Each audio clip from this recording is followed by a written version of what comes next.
In this tape, the first of two on the anatomy of the head and neck, we'll look first at the structures involved in support and movement of the head, then at the facial skeleton and base of the skull, then at the structures involved in breathing, eating, swallowing, and speaking. In the second tape, we'll look at the blood vessels of the head and neck, then at the brain, the cranial nerves, the ear, and the eye. As in other parts of the body, understanding the bones provides the foundation for everything else we need to learn.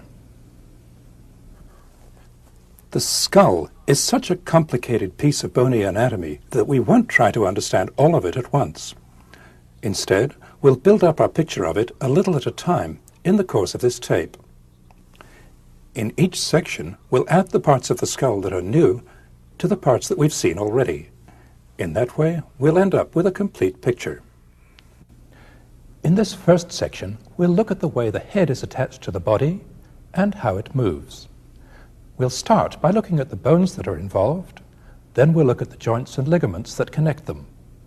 After that, we'll look at the muscles that maintain the position of the head and cause it to move.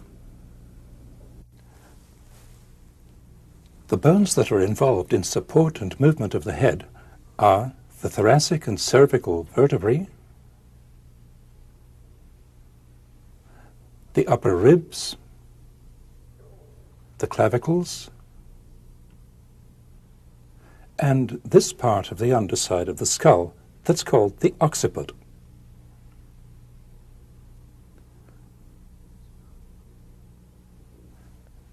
The skull consists of the cranium and the facial skeleton.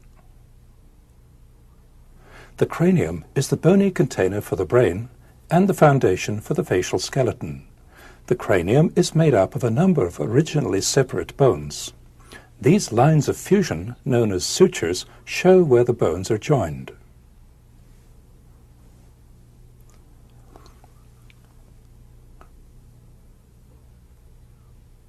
The principal bones that form the cranium are the occipital bone behind and below, the parietal bone and temporal bone on each side, the sphenoid bone, and the frontal bone.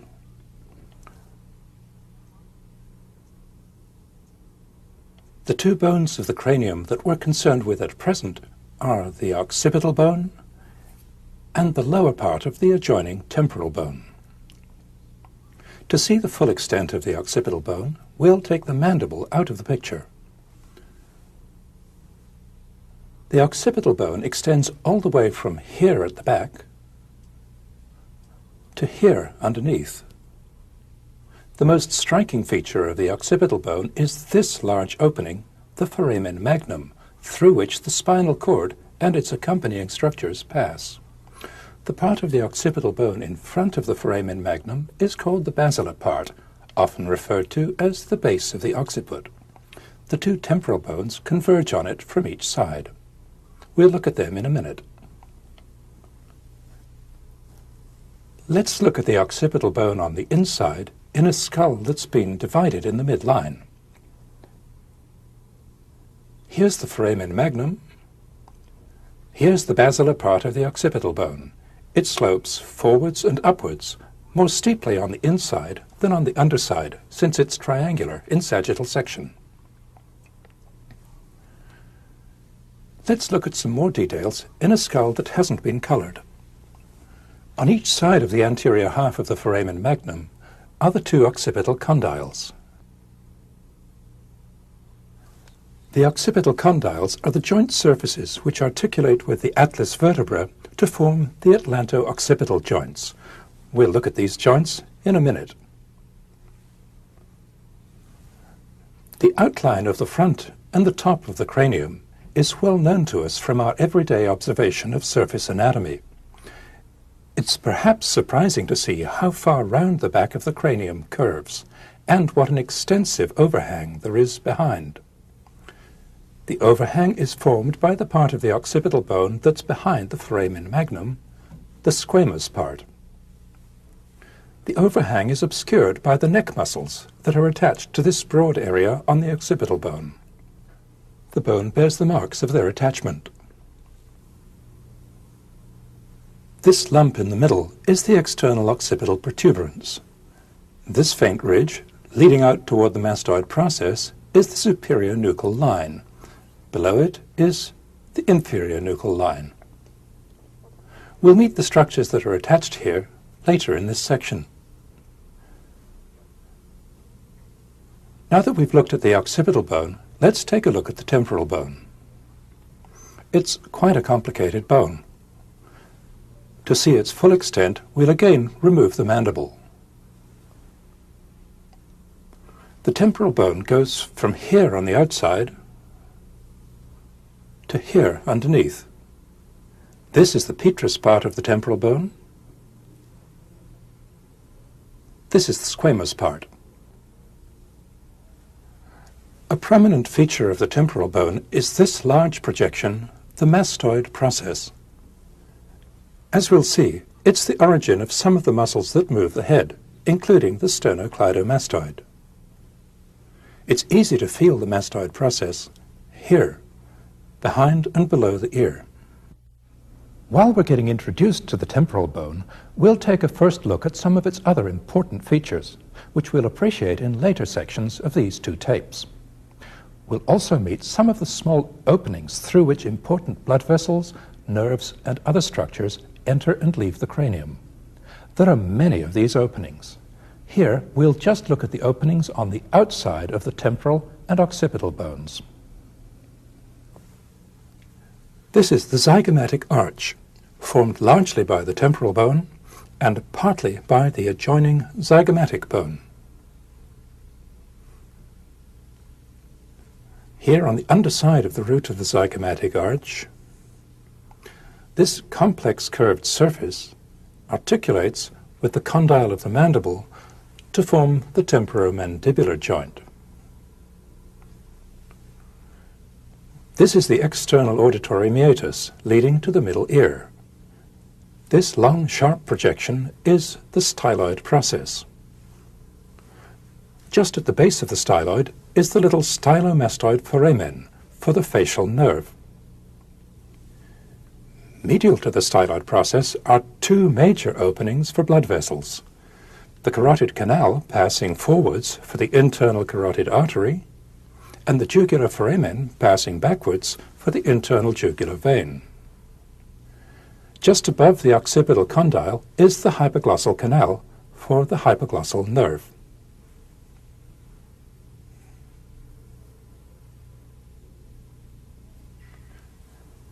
Let's take a brief look at the occipital and temporal bones from the inside. Here's the squamous part of the occipital bone. Here's the basilar part. Here's the foramen magnum. Here's the squamous part of the temporal bone. Here's the petrous part, which contains the structures of the inner and middle ear. Here's the jugular foramen on the inside. This big groove behind it is for the sigmoid sinus, the main venous drainage channel for the brain. Below and medial to the jugular foramen is the hypoglossal canal. Above the jugular foramen is the internal auditory meatus for the vestibulocochlear and facial nerves. The carotid canal ends here at the foramen lacerum, as we'll see in the next section. Now we've looked at the part of the skull that we're concerned with in this section. We'll move on now to look at the bones below it. First, we'll look at the special features of the first two cervical vertebrae, the atlas and the axis. Then we'll look at the continuity of the cervical spine with the bones of the upper part of the trunk. Here's the atlas. Here's the axis. These two vertebrae are adapted to allow movement of the head. Forward flexion and extension of the head take place up here at the atlanto-occipital joints. Lateral flexion of the head takes place at these joints too. Rotation of the head, together with the atlas, happens here at the joints between the atlas and the axis, the atlanto-axial joints. Because of their special functions, the atlas and the axis differ in several ways from typical cervical vertebrae. As we've seen in Volume 3, a typical cervical vertebra has a body in front and a neural arch behind, enclosing the vertebral foramen. It has a spinous process behind with two tuberosities and a transverse process on each side, also with two tuberosities. On each side there are two articular surfaces, one above and one below, which form the intervertebral joints. The articular surfaces slope upward and forward. They're connected by this mass of bone, the articular pillar. Each vertebra is joined to its neighbors by an intervertebral disc in front and by two intervertebral joints behind, one on each side. Now let's look at ways in which the atlas and the axis are different. The atlas vertebra doesn't have a body. In front, it just has this narrow anterior arch, which matches the posterior arch. The two arches of the atlas, together with these two lateral masses, enclose an unusually large vertebral foramen.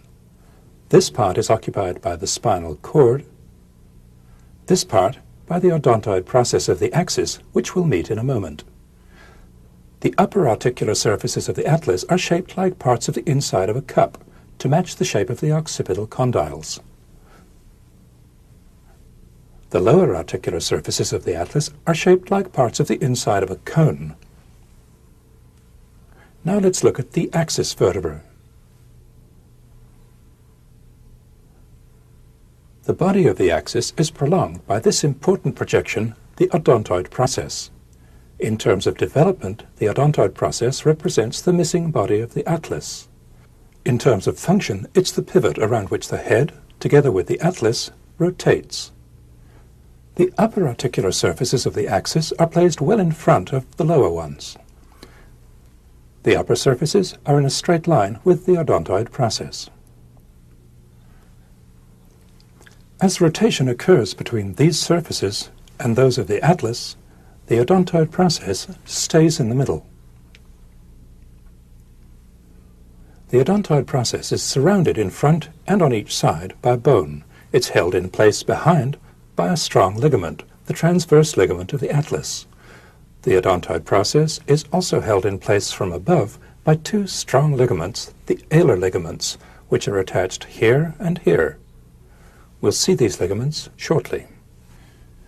The odontoid process has two small articular surfaces, one behind for the transverse ligament and one in front for the anterior arch of the atlas.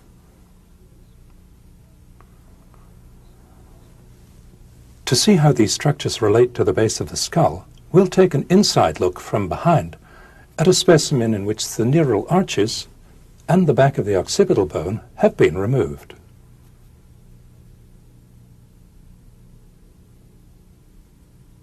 Here's the foramen magnum. Here's the inside of the basal part of the occipital bone. Here's the atlas. Here's the axis. Here's the odontoid process. Here are the atlanto-occipital joints and the atlanto-axial joints. Now that we've seen the atlas and the axis, we'll look at the bones below them that are involved in support and movement of the head. The lowest cervical vertebra, the seventh, articulates with the highest of the 12 thoracic vertebrae. The two first ribs slope downward and forward from the first thoracic vertebra. The costal cartilages of the first two ribs articulate here with the upper part of the sternum, the manubrium. The manubrium, the first ribs, and the body of the first thoracic vertebra form the margins of this opening, the superior thoracic aperture, through which many important structures pass. To complete our picture of the bones in this section, we'll add the clavicles and the scapulae. On each side, the clavicle articulates with the highest part of the manubrium to form the sternoclavicular joint. The sternocleidomastoid muscle is inserted here.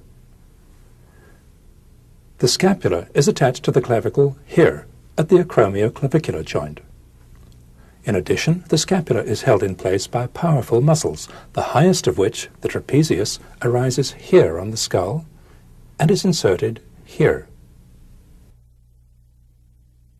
Now let's move on to look at the ligaments that connect the skull and the cervical vertebrae. Like ligaments elsewhere in the body, these structures hold the bones together, permit the bones to move in relation to one another, and set limits to their movements. We'll look first at the structures that permit movement between individual vertebrae, the intervertebral discs and the intervertebral joints. Then we'll look at three ligaments that run the length of the cervical spine, the nuchal ligament and the anterior and posterior longitudinal ligaments. Lastly, we'll look at the special ligaments around the odontoid process. Here's what the cervical spine looks like in the living body. Here are the spinous processes, the articular pillars, the transverse processes, and the vertebral bodies. The intervertebral joints are here. They're synovial joints. To get a better look at them, we'll make a cut through the articular pillars along this line. As with all synovial joints, each bony surface is covered by a layer of smooth articular cartilage. The space between the cartilages is filled with lubricating synovial fluid. The fluid is contained within a fibrous joint capsule, which permits movement. Between each vertebral body and its neighbor, there's an intervertebral disc. To see the discs, we'll make a cut in the midline.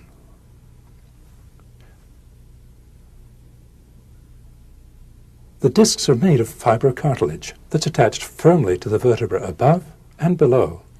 The fibrous joints formed by the discs permit only a little movement between the regular cervical vertebrae. The movements that can occur between these vertebrae are forward flexion,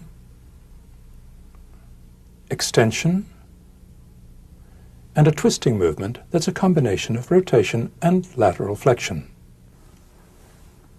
In the intervals between the occiput, the atlas, and the axis, where so much movement occurs, there are no discs, only synovial joints.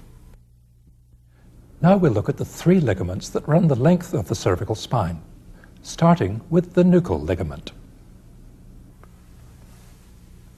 Here's the nuchal ligament, also called the ligamentum nuchae. It's a sheet of strong fibrous tissue that extends from the spinous process of the first thoracic vertebra to the external occipital protuberance. The nuchal ligament limits forward flexion of the head and the cervical spine. It also serves as the attachment for some major muscles. Next, we'll go round to the front to see the anterior longitudinal ligament. This broad band is the anterior longitudinal ligament. It runs the whole length of the vertebral column, connecting the fronts of the vertebral bodies. It ends up here, at this tubercle on the arch of the atlas. The anterior longitudinal ligament is not as impressive in the neck as it is lower down. In the neck, the ligament that's impressive is the posterior longitudinal ligament, which runs down the backs of the vertebral bodies inside the vertebral canal. To see the posterior longitudinal ligament, we'll remove the arches of the vertebrae and also the back of the skull along this line. The spinal cord and the brain have been removed, together with the covering layer of dura. Here's the base of the occiput. Here's the foramen magnum. Here are the divided vertebral arches. This is the posterior longitudinal ligament. It's much broader and thicker here in the neck than it is lower down the spine. The highest part of this ligament goes by a different name. It's called the tectorial membrane. To get a different view of it, we'll look at a specimen that's been divided in the midline. Here's the foramen magnum. Here's the anterior arch of the atlas. Here's the odontoid process. Here's the tectorial membrane. It's attached to the base of the occiput and to the body of the axis. Continuing as the posterior longitudinal ligament, it's attached to the backs of the vertebral bodies all the way down the spine. Now we'll look at the ligaments which hold the odontoid process in place, making it the stable pivot round which rotation of the head occurs. We'll see the transverse ligament of the atlas, the cruciform ligament, which the transverse ligament is part of, and the alar ligaments. To see them, we'll go back to the previous rear view and remove the tectorial membrane.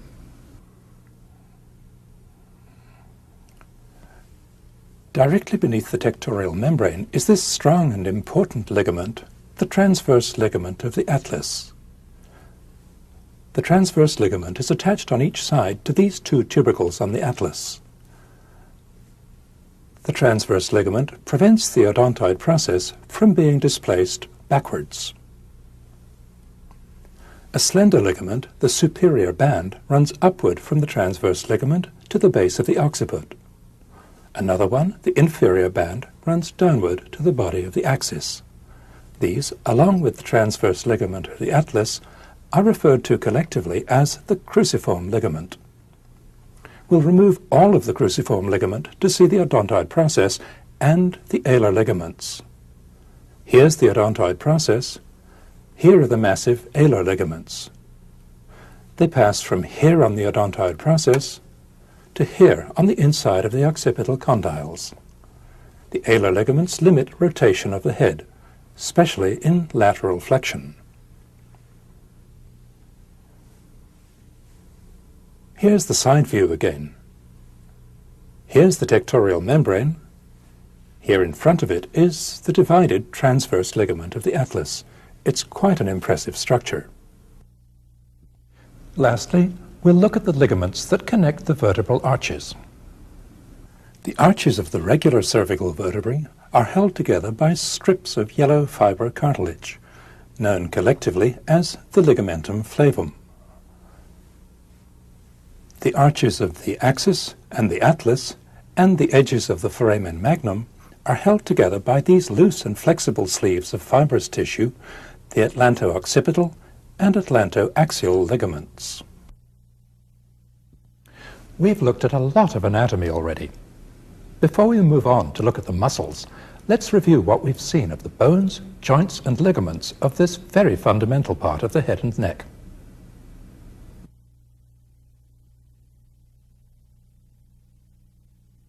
Here's the occipital bone and the temporal bone. Here are the basal part and the squamous part of the occipital bone. The foramen magnum, the occipital condyles, the external occipital protuberance, the superior and inferior nuchal lines.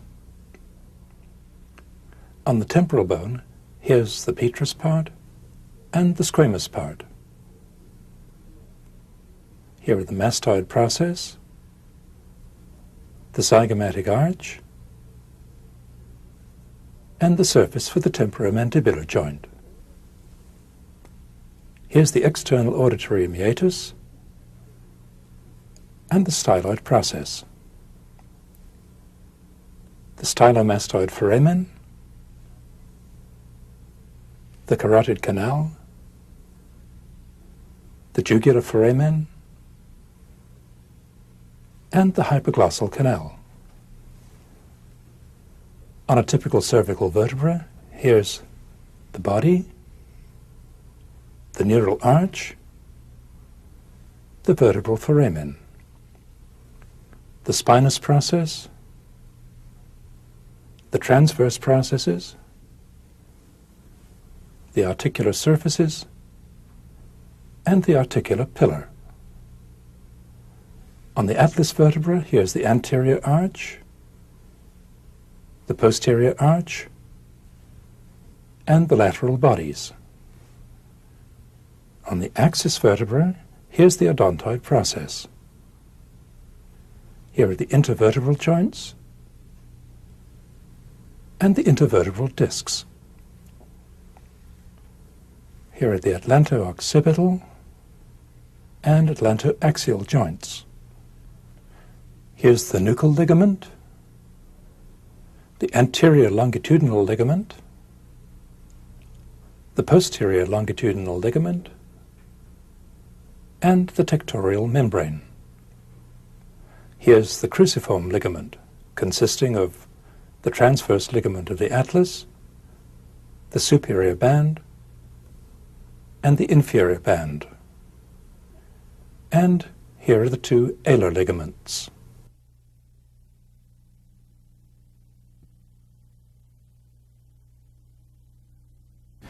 Now we'll look at the principal muscles of the neck.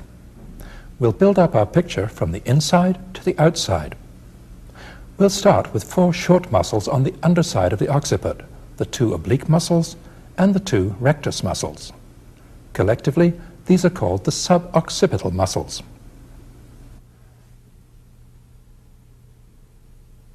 Here are the 2 rectus capitis muscles, minor and major. Rectus capitis minor goes from the middle of the posterior arch of the atlas to this area on the occiput. Rectus capitis major goes from the spinous process of the atlas to here on the occiput. Here are the 2 oblique or obliquus capitis muscles, the inferior and the much smaller superior.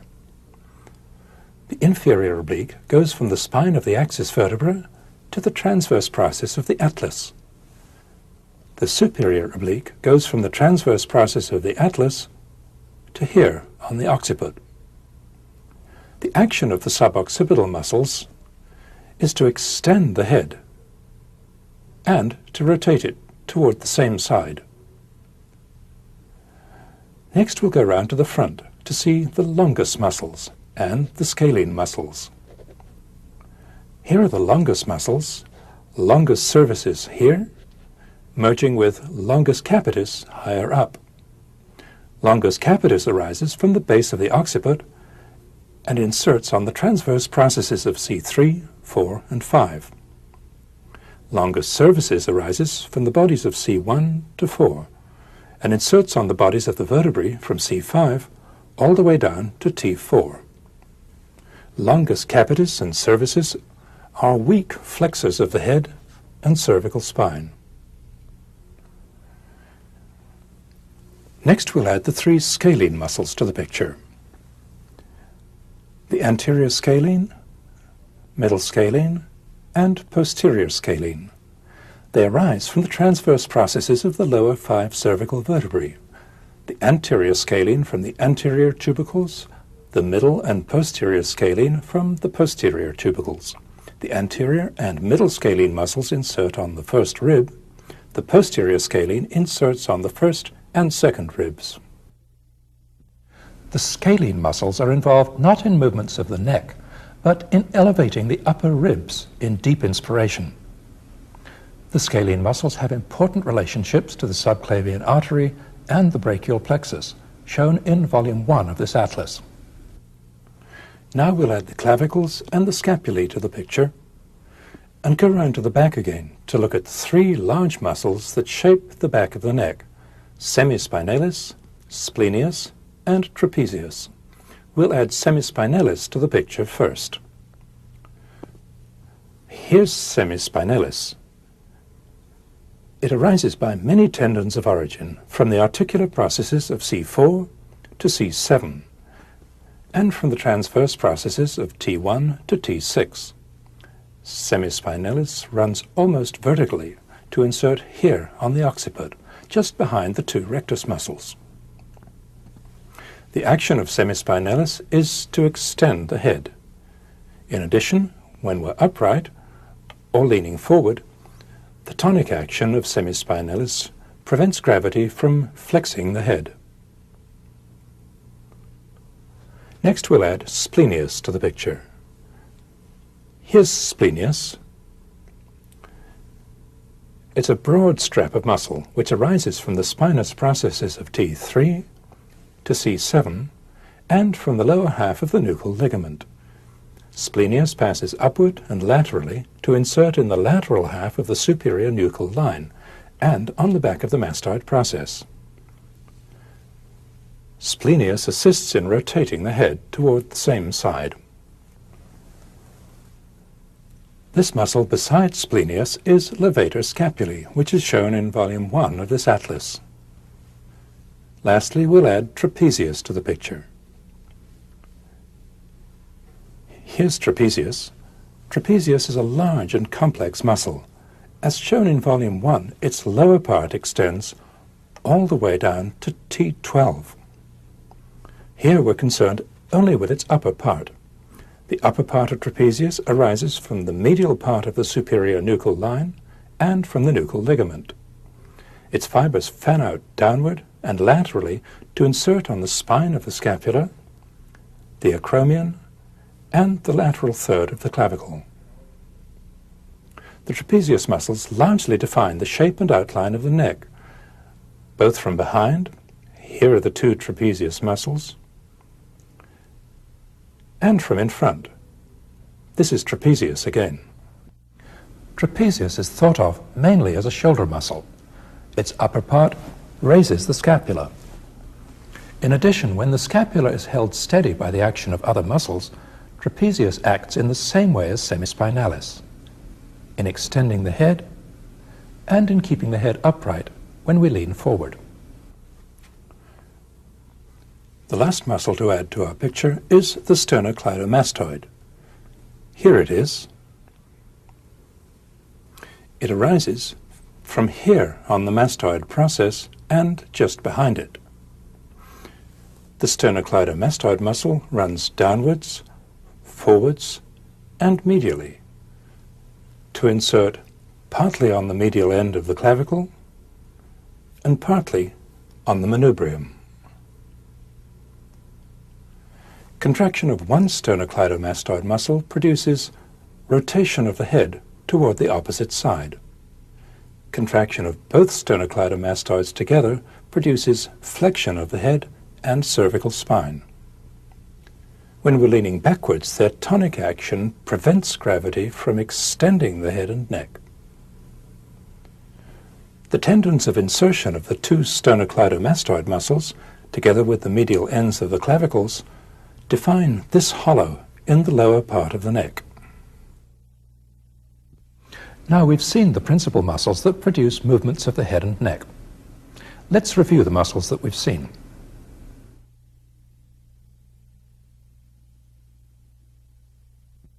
Here's rectus capitis minor and major, and obliquus capitis inferior and superior. Here's longus capitis and longus cervicis. Here are the scalene muscles, anterior, middle, and posterior. Here's semispinalis, splenius, and trapezius. And here's the sternocleidomastoid.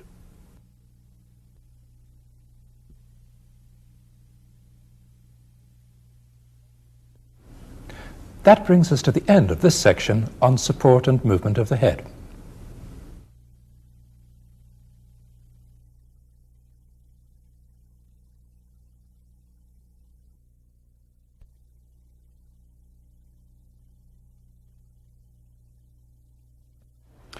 In this section, we'll look at the bones of the facial skeleton and the part of the skull the facial skeleton is attached to, the base of the cranium.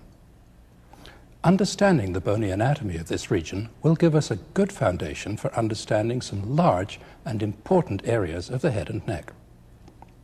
We'll begin by taking an all-around look at the main bony features of the region. Then we'll look at the individual named bones that make up the facial skeleton and the base of the cranium. Lastly, we'll look at the openings in the base of the cranium which some important nerves and blood vessels pass through.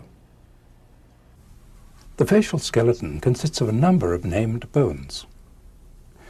We'll look at them individually later in this section, but we'll start by looking at the main overall features of the facial skeleton. To simplify the picture, we'll remove the mandible. The cavity for the eye is called the orbital cavity. It's protected on the outside by the thickened orbital margin. The opening for the nose leads to the right and left nasal cavities, which are separated by the nasal septum. The upper jaw, or maxilla, bears the upper teeth. The prominence of the cheekbone leads back to this bony arch, the zygomatic arch. The deepening hollow here is the temporal fossa. It's enclosed by this ridge, the temporal line, by the lateral orbital margin, and by the zygomatic arch. The temporal fossa contains the large temporalis muscle. The temporal fossa is continuous with this deeper hollow, the infratemporal fossa. The walls of the infratemporal fossa are formed by this part of the base of the skull and by the posterior part of the maxilla. The infratemporal fossa contains the pterygoid muscles and also this part of the mandible, the coronoid process. On the underside of the skull, we come to structures that we've seen already. Here's the foramen magnum, the basilar part of the occipital bone, and the petrous part of the temporal bone. Two thin sheets of bone project down from the base of the skull behind the maxilla. They're the pterygoid plates, lateral and medial. Between the two medial pterygoid plates are the posterior openings of the nasal cavities, the posterior nares, or choanae. The hard palate forms the roof of the mouth and the floor of the nasal cavities. Here inside the nasal cavities are the conchae, or turbinate bones. We'll look inside the nasal cavity in the next section. The posterior nares open into the nasopharynx, which lies in the space between the medial pterygoid plates, the base of the occiput, and the anterior arch of the atlas vertebra. In a minute, we'll look at the individual named bones that form the facial skeleton. Before we do that, we need to take a look at some of the features of the inside of the skull. This special skull has been cut away at a series of levels that are just above the floor of the cranium. The way it's been cut reflects the fact that there are two big steps in the floor of the cranium, formed by the sphenoid ridges and the petrous temporal bones. These divide the floor of the cranial cavity into three parts: the anterior cranial fossa, the middle cranial fossa, and the posterior cranial fossa. We saw the posterior cranial fossa in the previous section. In this section, we'll look at the main features of the anterior and middle cranial fossae.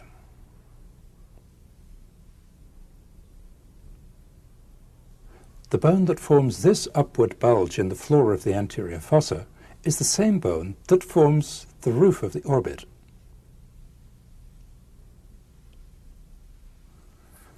This crest in the midline is called the crista galli. On either side of it is a depression, the base of which is formed by these small areas of thin perforated bone, the cribriform plates. The cribriform plate forms the very narrow roof of the nasal cavity. Here we can see it from below. The filaments of the olfactory nerve, which transmits the sense of smell, pass through the openings in the cribriform plate. This flat area behind the cribriform plates is the roof of a cavity that we'll see later, the sphenoid sinus. Now we'll move back to the middle cranial fossa. The bone that forms the side wall and floor of the middle cranial fossa also forms, on the outside of the skull, the wall of the temporal fossa and of the infratemporal fossa. We've seen that this is the roof of the orbit.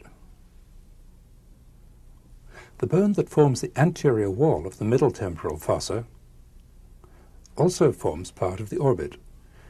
It forms this posterior part of the lateral orbital wall. This complicated raised area in the middle is called the sella turcica. The main features of the sella turcica are this deep depression, the pituitary fossa for the pituitary gland, this shallow groove for the two optic nerves, and these four projections, the anterior and posterior clinoid processes. This sloping surface behind the posterior clinoid processes, the dorsum celli, is continuous with the base of the occiput. The floor of the middle cranial fossa is marked by numerous openings for nerves and blood vessels, which we'll come back to later in this section. Now that we've looked at the shape of the facial skeleton and the parts of the cranium that it's attached to, let's look at the individual facial bones and see how each of them contributes to the features that we've seen. We'll look at the 5 largest facial bones first. There are the frontal and zygomatic bones, the maxilla, the sphenoid bone, and the ethmoid bone. The frontal bone is a very large bone. The lower part of the frontal bone forms the beginning of the root of the nose, the upper part of the orbital margin, a small part of the temporal fossa, and a large part of the roof of the orbit.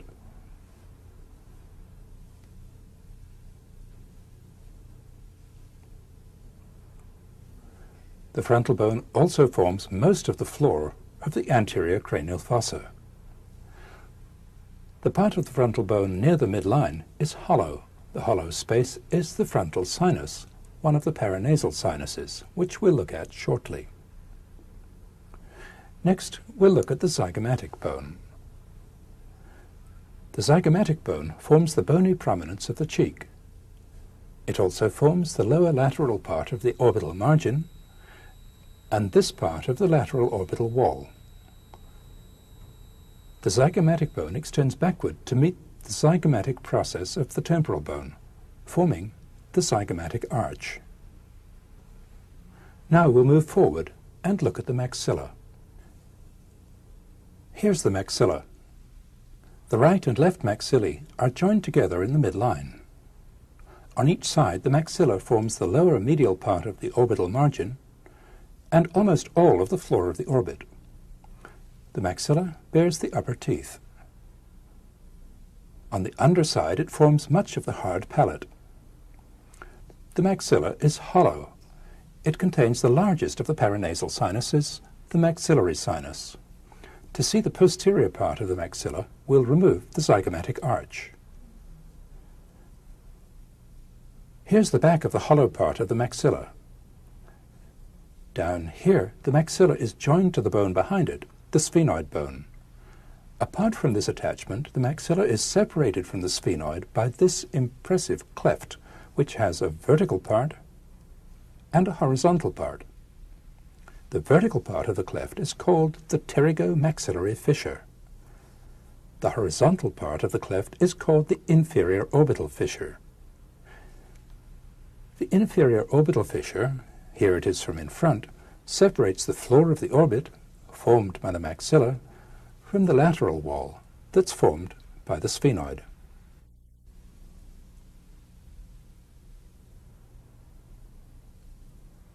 Now we'll move on to look at the sphenoid bone.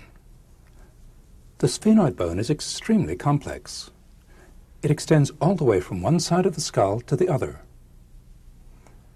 The sphenoid bone forms important parts of the underside and outside of the skull, and it forms part of the orbit.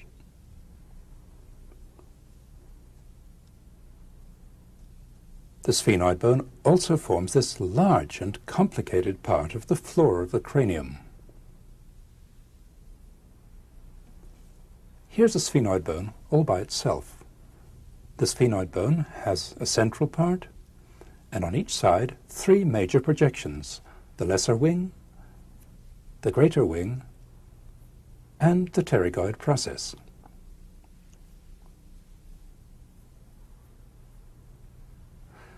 The central part of the sphenoid includes the clinoid processes and the pituitary fossa. The central part of the sphenoid bone is hollow, as we'll see. The lesser wing, which is the highest part of the sphenoid bone, forms the sphenoid ridge, which separates the anterior and middle cranial fossae. The underside of the lesser wing forms this small but important part of the back of the orbit. The greater wing of the sphenoid forms the front wall and part of the floor of the middle cranial fossa. On the outside, the greater wing forms this part of the temporal and infratemporal fossae, and it also forms this large part of the lateral wall of the orbit. The greater wing and the lesser wing are joined here, but more medially they're separated by this triangular gap, the superior orbital fissure, which forms a large opening between the orbit and the inside of the cranium. Here's the superior orbital fissure from the inside. We'll get a better look at it in a minute. The pterygoid process of the sphenoid bone projects downward behind the maxilla. The pterygoid process includes the lateral and medial pterygoid plates, which are the attachments for some important muscles that we'll see later. This hollow between the pterygoid plates is the pterygoid fossa. This little hook is the pterygoid hamulus. It's a pulley, as we'll see later. The last bone on our list of large facial bones is another quite complicated bone, the ethmoid. The ethmoid bone is a little hard to understand at first because in the intact skull, most of it is hidden from view. The only parts of the ethmoid bone that we can readily see are this small part of the floor of the anterior cranial fossa, the two cribriform plates with the crista galli in between, and this part in the medial wall of each orbit. It'll be easier to understand the ethmoid bone when we look at the nasal cavity in the next section. Till then, we'll leave the ethmoid bone alone. There are three smaller facial bones that we'll look at briefly: the nasal, lacrimal, and palatine bones. This is the nasal bone. This is the lacrimal bone. The two thin nasal bones form just the upper part of the bridge of the nose. The structural supports for the projecting parts of the nose are made of cartilage, as we'll see later. The little lacrimal bone forms the most medial part of the inferior orbital margin. This opening between the lacrimal bone and the ethmoid bone is for the nasolacrimal duct, which takes tears from the corner of the eye to the nasal cavity.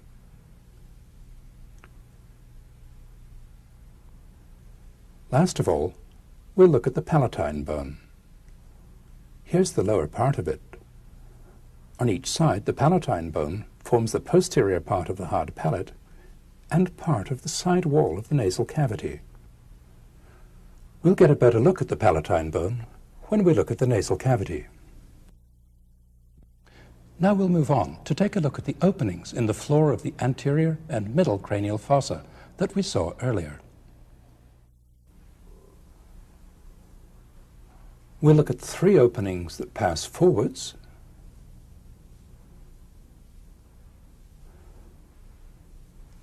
two openings that pass downwards, and one that, in spite of appearances, passes obliquely backwards. We'll start with the ones that pass forwards. This round opening just in front of the anterior clinoid process is the optic canal for the optic nerve. Lateral to it, this large triangular opening is the superior orbital fissure, which we've seen already. Numerous nerves and blood vessels pass through it into the orbit. Below and behind the medial end of the superior orbital fissure, this smaller round opening, the foramen rotundum, is for the maxillary branch of the trigeminal nerve. We'll put this pointer in the foramen rotundum and go round to the outside. Here's the superior orbital fissure again. Here, medial to it, is the optic canal. The foramen rotundum emerges not into the orbit, but into the pterygomaxillary fissure.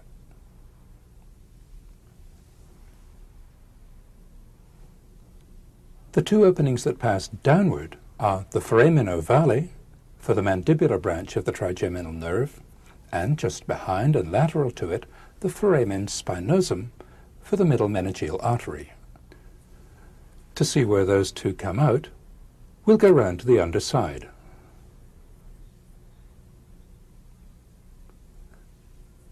Here's the foramen ovale, just behind the lateral pterygoid plate. Here's the foramen spinosum, just behind and lateral to the foramen ovale. The last opening to look at is this untidy-looking opening, the foramen lacerum, for the internal carotid artery. In a dry skull, the appearance of the foramen lacerum is quite misleading. It appears to pass straight down through the base of the skull, emerging here at the tip of the petrous temporal bone.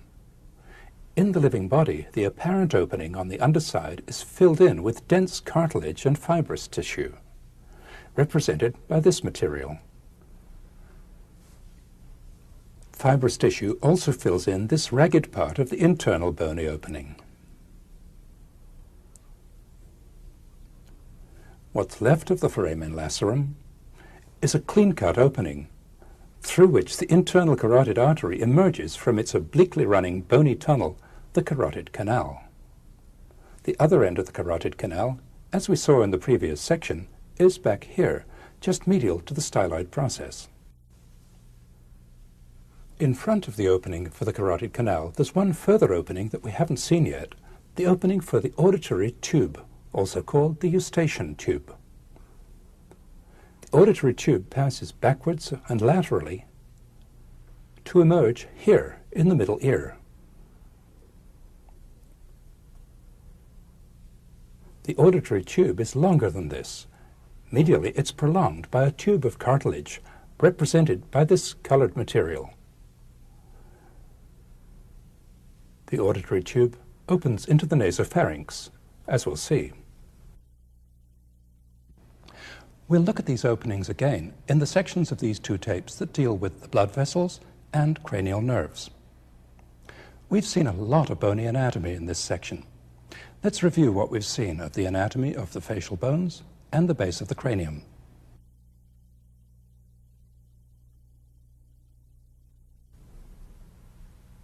Here's the frontal bone, the zygomatic bone, the maxilla, the sphenoid bone, and the ethmoid bone.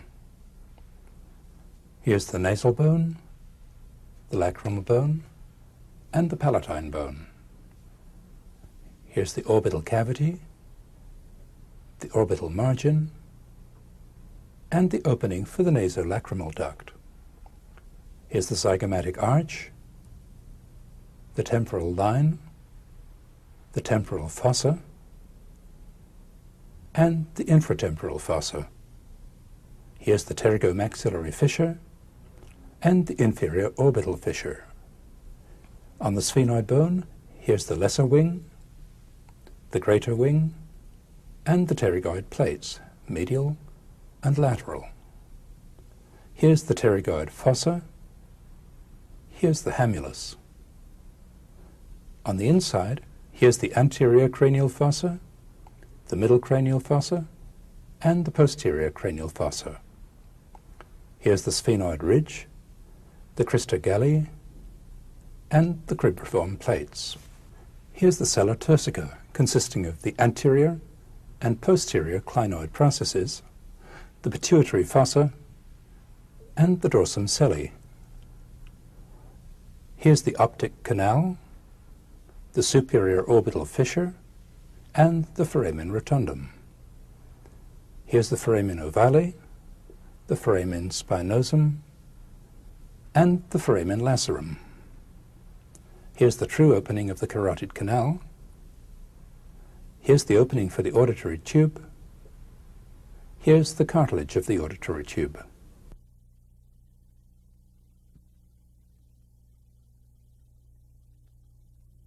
That brings us to the end of this section on the bony anatomy of the facial skeleton and the base of the skull. In the next section, we'll move on to look at the upper part of the air passage. You'll recall that there's one important bone that we haven't yet understood, the ethmoid bone. We'll take a good look at it in the next section.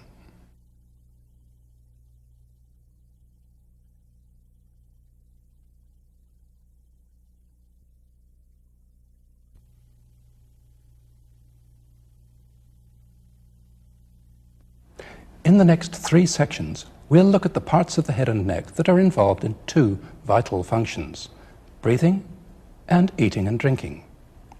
To get a preview of these major topics, we'll look at a specimen that's been divided in the midline. The passage for air and the passage for food and liquid begin separately at the nose and the mouth. Air passes backward through the nasal cavity and the nasopharynx. Food and liquid pass backward through the oral cavity. The 2 passages unite here. Air, food, and liquid all pass through this common passage, the oropharynx. The 2 passages separate again here, in the hypopharynx. Food and liquid pass backward into the esophagus on their way to the stomach. Air passes forward through the larynx and into the trachea on its way to the lungs. So, the lines of travel for air and for food and liquid cross over in the oropharynx. It's important that air on the one hand and food and liquid on the other hand don't pass upward or downward into the wrong passage. To take care of this, there are important mobile structures above and below the oropharynx that act as separators. These are the soft palate above and the epiglottis and vocal cords below.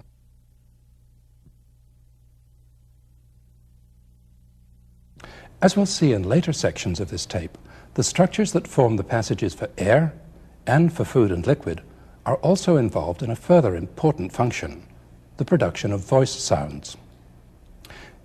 In this section, we'll look at the upper part of the air passage. We'll look at the external nose, the nasal cavities, the paranasal sinuses, and the nasopharynx. We'll start by looking at the bony structures that surround these spaces. The bony opening for the nose is called the piriform aperture. Inside it, there are 2 nasal cavities, a right and a left, separated in the midline by the nasal septum. To get a better look inside, we'll divide the skull in the frontal plane along this line.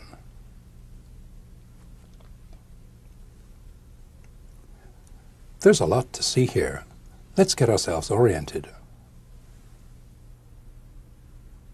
Here's the hard palate. Here's the floor of the anterior cranial fossa. Here are the medial walls of the orbits. Here are the 2 nasal cavities. The septum dividing them is a little off-center, which is not unusual. The roof of each cavity, formed by the cribriform plate, is very narrow. The medial wall of each nasal cavity, formed by the septum, is smooth and featureless. So is the floor. By contrast, the lateral wall is marked by a number of features, most notably by these 3 delicate bony projections, the conchae, also known as the turbinate bones. This is the inferior concha, this is the middle concha, this is the much smaller superior concha. The 3 conchae partially divide the air passage into 3 parts: the inferior meatus, the middle meatus, and the superior meatus. Here's the back of the orbital cavity. Below it is the hollow space in the maxilla, the maxillary antrum, which we'll look at later. At about the level of the floor of the orbit, the nasal cavity becomes much narrower. The narrowing is caused by the presence of this collection of small hollow spaces, the ethmoid air cells. We'll see more of these in a minute. To see more of the septum and the nasal cavity, we'll look at it in a skull that's been divided just to the left of the midline. Here's the bony part of the nasal septum. It's formed by this part of the ethmoid bone, the perpendicular plate, and by this small bone that we haven't encountered up till now, the vomer. The lowest part of the septum is formed by the maxilla and by the palatine bone. Here's the divided left cribriform plate. This projection above it is something we've seen before. It's the crista galli. The frontal section we were looking at was divided here, just behind the crista galli. Now we'll remove the septum to get a good look at the lateral wall of the nasal cavity. The roof of the nasal cavity runs along this line, rising to its highest point along the length of the cribriform plate. Here are the conchae again, superior, middle, and inferior. There are several openings in the lateral wall of the nasal cavity. They're partly hidden by the conchae.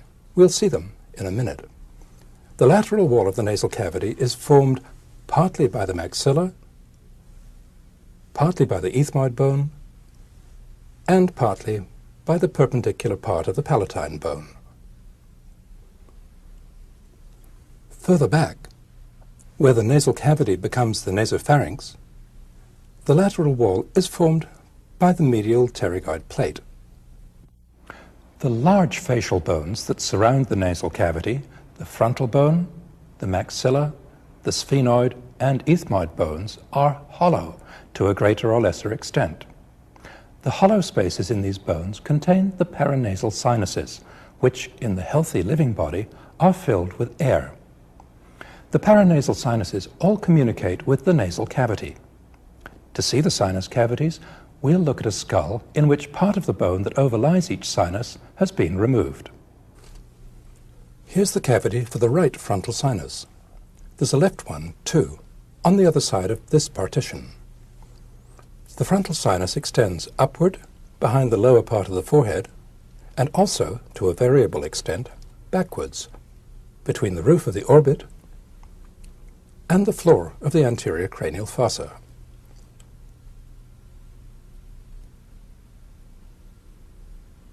Here's the cavity for the right maxillary sinus, also known as the maxillary antrum. It extends backwards to the part of the maxilla that borders the pterygomaxillary fissure. It extends downwards almost to the root of the upper molar and premolar teeth. The medial wall of the maxillary sinus is also the lateral wall of the nasal cavity. Its roof forms a large part of the floor of the orbit.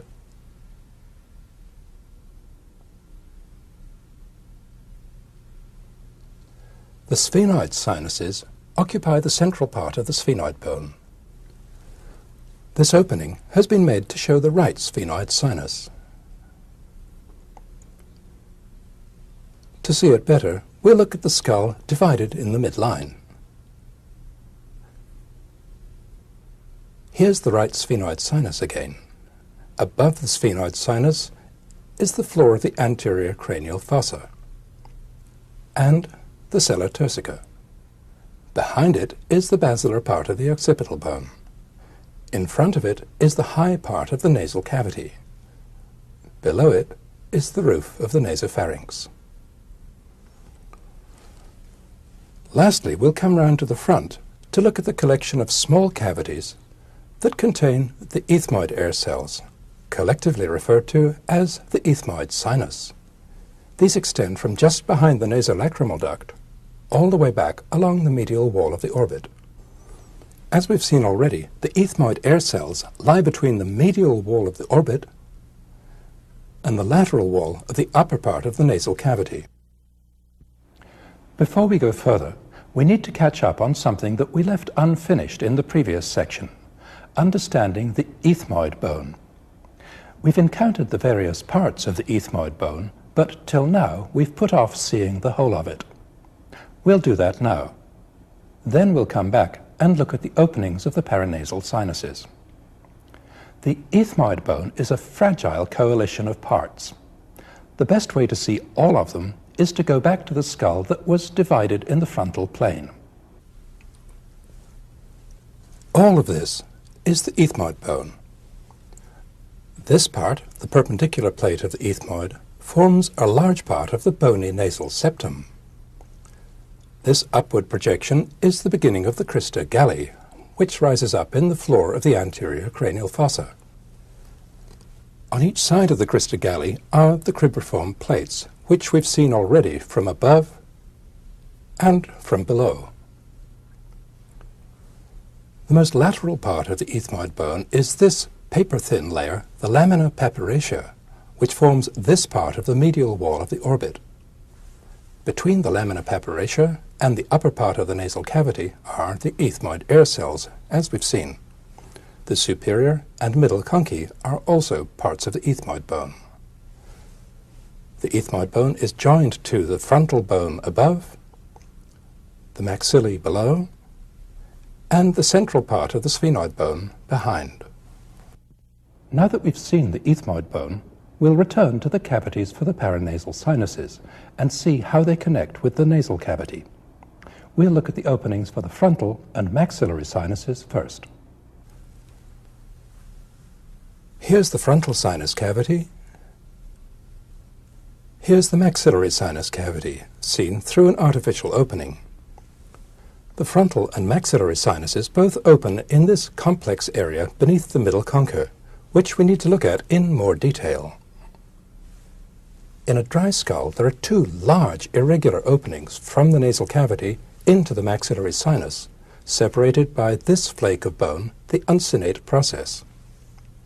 In the living body, all of this opening and much of this one are closed off by soft tissue. The real opening of the maxillary sinus is back here.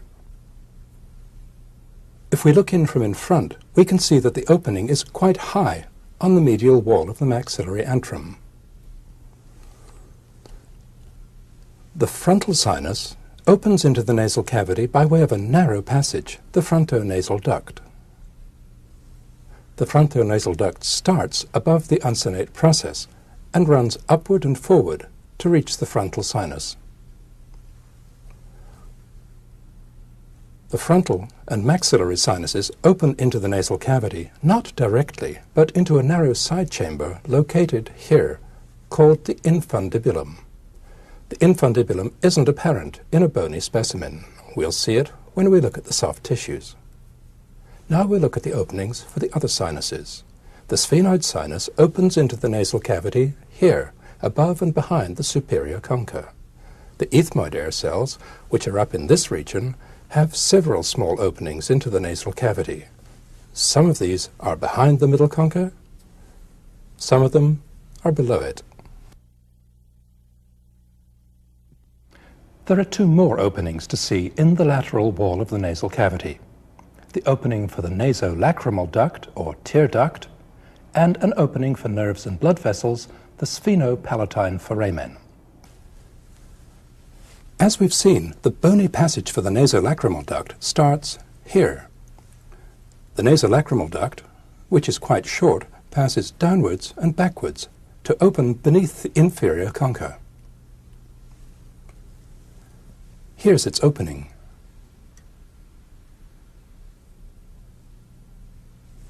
The last opening to look at, the sphenopalatine foramen, is the inner end of a short tunnel for blood vessels and nerves to the nose and palate. On the inside, it opens near the back of the superior meatus. We'll go all the way round to the outside to see the other end of the sphenopalatine foramen, which is here, in the depths of the pterygomaxillary fissure. Now that we've seen the bony features of the nasal cavity, we'll move back and look at the bones that surround the nasopharynx.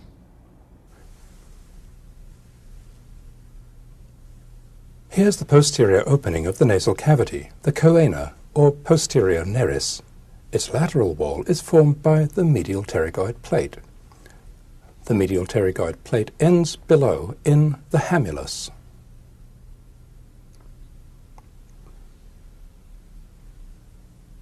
This piece of colored material represents the cartilage of the auditory tube. The cartilage forms an incomplete tube, open on the underside.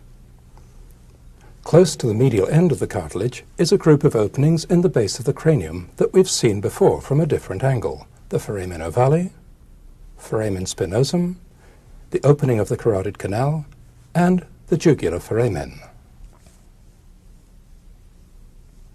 The roof of the nasopharynx, formed by the underside of the sphenoid and the basal part of the occipital bone, slopes downward toward the foramen magnum. To complete our picture of the bones around the nasopharynx, we'll add the cervical vertebrae. Here's the anterior arch of the atlas, and here's the odontoid process of the axis. Now, let's review what we've seen of the bony structures that surround the upper part of the air passage.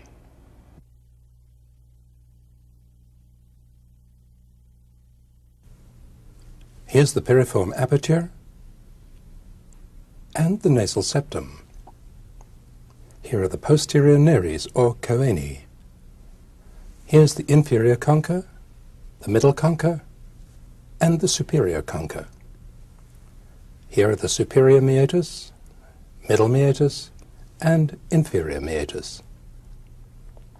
Here's the cavity for the frontal sinus, the maxillary sinus, the sphenoid sinus, and here are the ethmoid air cells. Here are the cribriform plates, the uncinate process, and the vomer. Here are the frontonasal duct, the openings for the maxillary sinus, the sphenoid sinus, and the ethmoid air cells, posterior and anterior. Here are the openings for the nasolacrimal duct and the sphenopalatine foramen.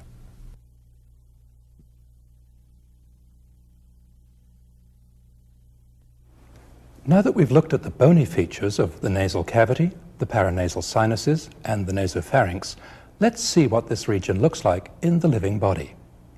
We'll start with the entry to the air passage that forms such a distinctive feature of the face, the external nose.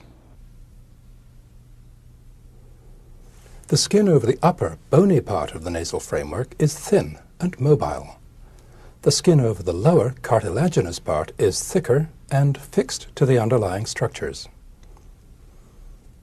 The openings which form the beginning of the air passage are the nostrils, also called the anterior nares. We'll remove the skin from one half of the nose so that we can see the underlying structures. The edge of the bony opening for the nose, the piriform aperture, is here. Here's the nasal bone. The two nasal bones, united in the midline, form the bridge of the nose down to here.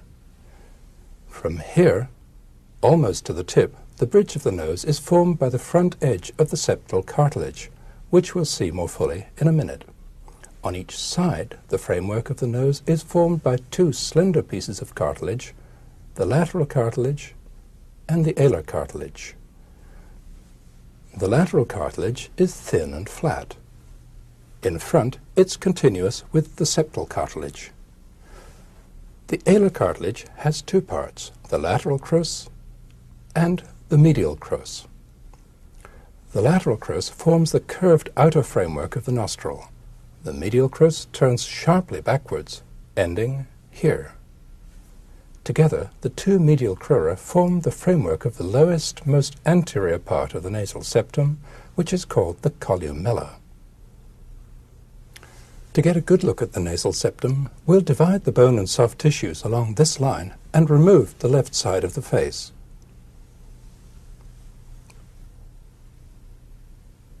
Here's the nasal septum. Before we look at it, let's get oriented. Here's the anterior cranial fossa. Here's the bony palate, or hard palate, with the soft palate extending behind it. Here's the oral cavity. Here's the opening of the right nasal cavity. Behind it is the nasopharynx, which we'll look at in a minute. The nasal septum extends from here behind to here in front. This small part of the septum is covered with skin. The rest of it is covered with this layer of mucous membrane. We'll remove a small piece of the mucous membrane so that we can appreciate its thickness. The highest part of the septum is the specialized olfactory area, It contains some of the fibers and nerve endings of the olfactory nerve, which are the sensory receptors for our sense of smell. The cribriform plate, which the olfactory nerve fibers go through, is at this level. Now we'll remove all the mucous membrane from the septum so that we can see the underlying cartilage and bone. This part of the septum is bone, as we've already seen. This part is formed by the septal cartilage. In this specimen, there's an unusual defect in the cartilage here.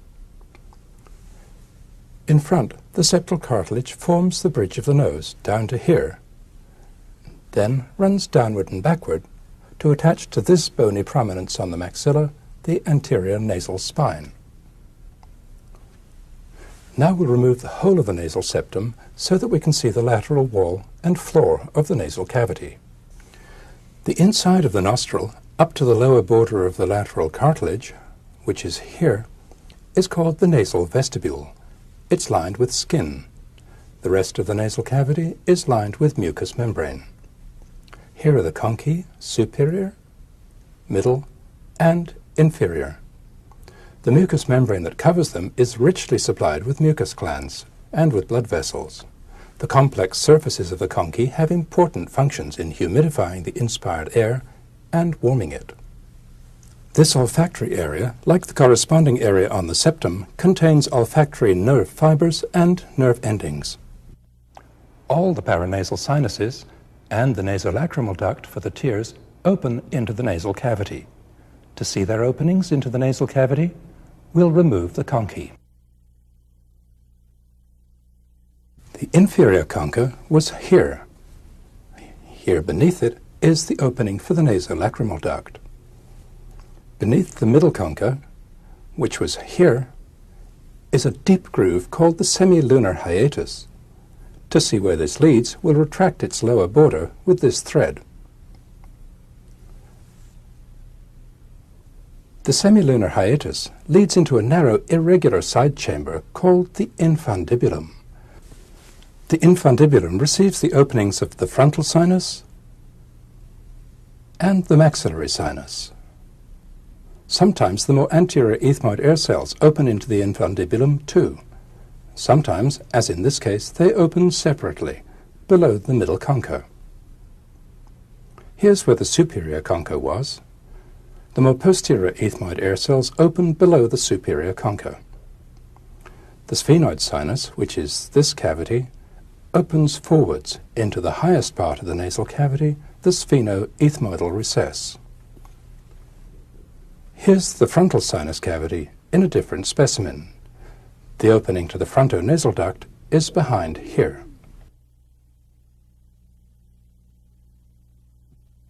To see the other sinus cavities, we'll take a look from the outside at a dissection in which all the facial soft tissues have been removed. Here's the maxillary sinus cavity, opened from in front. The opening from the sinus into the infundibulum is all the way up here on the medial wall.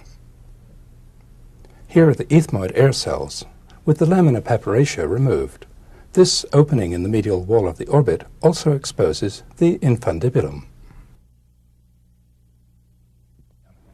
Now we'll move back and look at the nasopharynx. To do that, we'll put the nasal septum back in place. Here's the right half of the nasopharynx. The openings from the two nasal cavities into the nasopharynx, here's the right one, are called the choanae, or posterior nares. The roof of the nasopharynx lies underneath the basilar part of the occipital bone. The back of the nasopharynx lies in front of the atlas vertebra. Here's the anterior arch of the atlas. In the mucosa of the lateral wall of the nasopharynx, there's a pronounced inward fold called the torus tubarius. It's produced by the inward projection of the cartilage of the auditory tube. The mucosal opening of the tube is here. Behind the torus tubarius is a deep recess, the pharyngeal recess. The floor of the nasopharynx is formed by the soft palate, which forms a highly mobile partition between the nasopharynx and the back of the oral cavity. The nasopharynx opens downward into the oropharynx. The soft palate can move upwards, backwards, and downwards. Its movements, which are important in swallowing and in speech, are produced by several small muscles. These converge on the soft palate from above and from below. Most of them insert on a sheet of aponeurosis or tendon-like material that occupies this part of the palate. In this section, we'll see only the palatal muscles that come from above. We'll see the ones that come from below in the next section. The two that we'll see now are the levator palati and the tensor palati. To see these muscles, we'll remove the mucosa of the nasopharynx. Here's the end of the cartilage of the auditory tube. Here below it is the levator palati muscle. Its full name is the levator veli palatini. Levator palati arises here on the petrous temporal bone. It passes along the underside of the auditory tube, runs downward and medially, and joins in the midline with its fellow from the other side, forming a sling. Levator palati moves the soft palate upwards and backwards. To see the tensor palati muscle, we'll remove the levator. Here's tensor palati. Tensor palati arises from this area, just above the root of the medial pterygoid plate. Here's the edge of the medial pterygoid plate. The fibers of tensor palati pass downward and forward towards the pterygoid hamulus, which is here. The tendon of tensor palati makes a complete 90-degree turn round the pterygoid hamulus.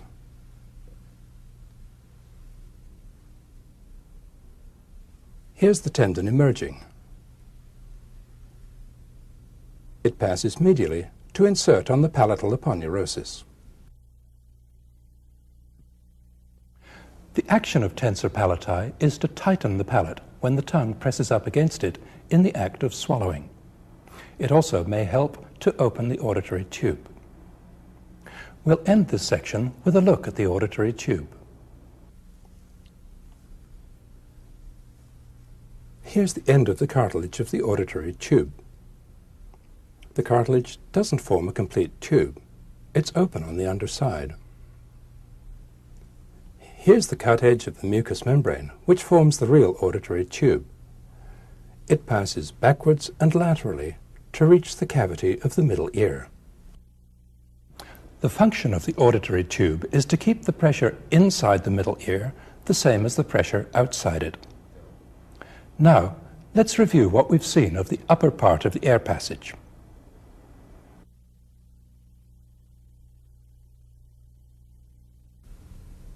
Here are the nostrils, or anterior nares, the columella, the lateral cartilage, the alar cartilage, the septal cartilage, the nasal vestibule, and the olfactory area. Here are the conchae again, superior, middle, and inferior. Here's the nasopharynx, with the torus tubarius, the pharyngeal recess, and the soft palate. Here's the semilunar hiatus and the infundibulum. Here's the levator palati, the tensor palati, and the cartilage of the auditory tube.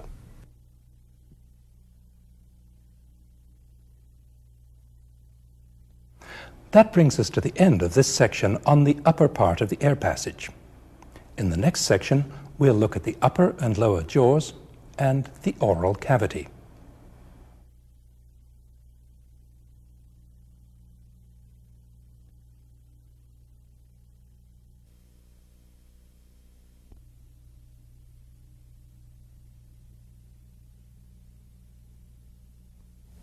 In this section, we'll look at all the structures, other than nerves and blood vessels, that are connected with the oral cavity and pharynx. We'll look at the upper and lower jaw and the muscles of mastication. Then we'll look at the hyoid bone and the tongue and their muscles. Then we'll see the muscles of the cheek and lips. then the teeth and the salivary glands, and lastly, we'll look at the pharynx. It's going to be a long section. Don't aim to watch it all at once. In looking at the jaws, we'll start, as always, with the bones. The word jaw is used in two ways. When we speak of jaws, in the plural, we're referring to both the upper jaw, the maxilla, and the lower jaw, the mandible. When we say jaw in the singular, as in jaw movement or jaw bone, we're referring to the mandible. We'll take a good look at the mandible in a minute. Before doing that, let's take a fresh look at the parts of the facial skeleton that we'll be seeing in this section. Here's the zygomatic arch, enclosing the temporal fossa and the infratemporal fossa. Here's the joint surface of the temporomandibular joint, with the external auditory meatus and the styloid process just behind it. Here are the pterygoid plates, with the pterygoid fossa between them. This sharp projection, just medial to the temporomandibular joint, is the spine of the sphenoid bone.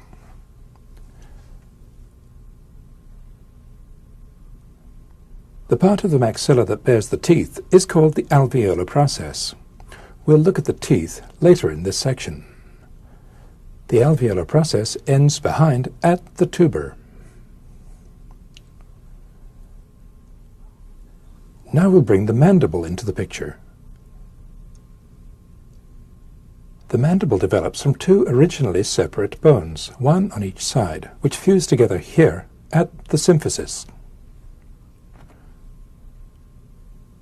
The mandible is described as consisting of the body and the right and left ramus.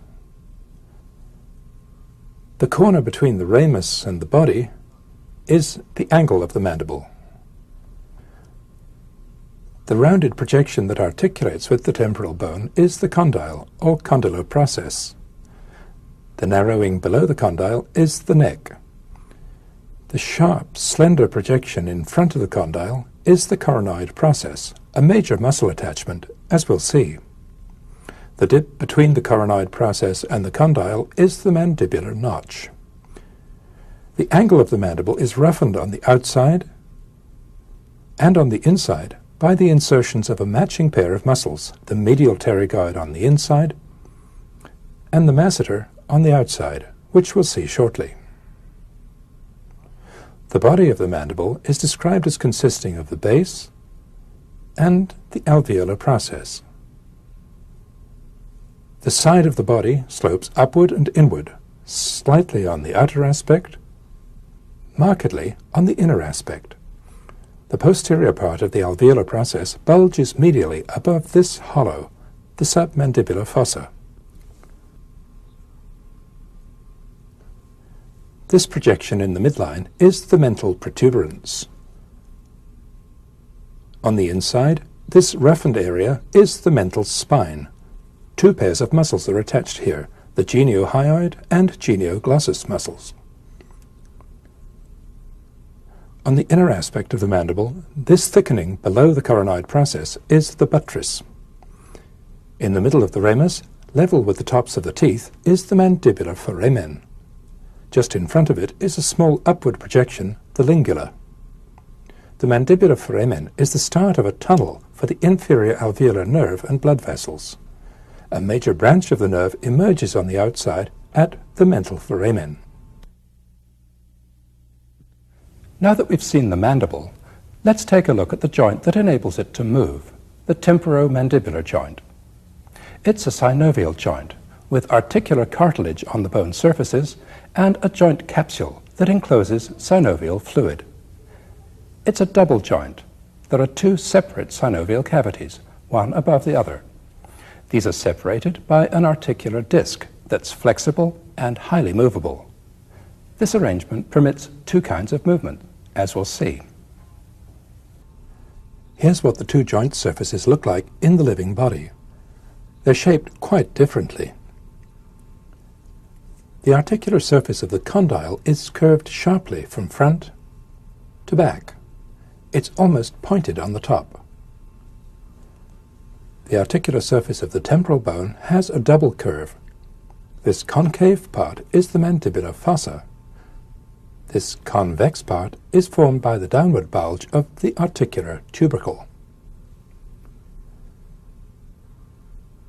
Here's the temporomandibular joint with its joint capsule intact. Most of the capsule is thin and loose to allow the various movements that we'll see. On the lateral aspect, the capsule is thickened by this lateral ligament. The articular disc is inside the joint, here. To see it, we'll remove part of the capsule above and below it. Here's the upper joint cavity, here's the lower one. Here between them is the articular disc. It's made of dense fibrous tissue. It's attached to the joint capsule all the way round its edge. Here's the articular disc by itself. It's thin in front and thick behind. It's quite flexible.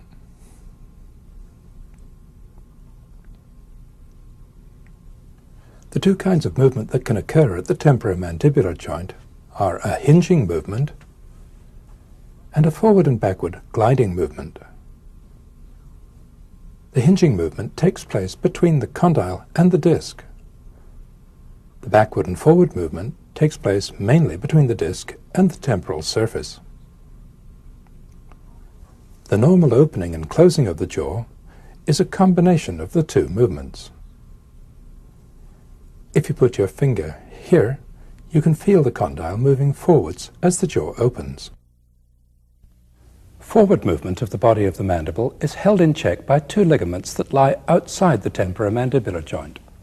We'll add these to the picture after we've looked at the four principal muscles that move the jaw. We'll move on now to look at those four muscles. They're known collectively as the muscles of mastication. The muscles that close the jaw are much more powerful than the ones that open it. Closing is produced by three large muscles on each side: the medial pterygoid, the temporalis, and the masseter. Opening is produced by the lateral pterygoid muscle, which we'll see in a moment, and by some smaller muscles below the mandible that we'll add to the picture later in this section. Of the four muscles that we'll look at now, we'll start with the one that's hardest to see, the lateral pterygoid. To get a look at it, we need to remove the coronoid process and the zygomatic arch. This lets us see the infratemporal fossa and, behind it, the lateral pterygoid plate.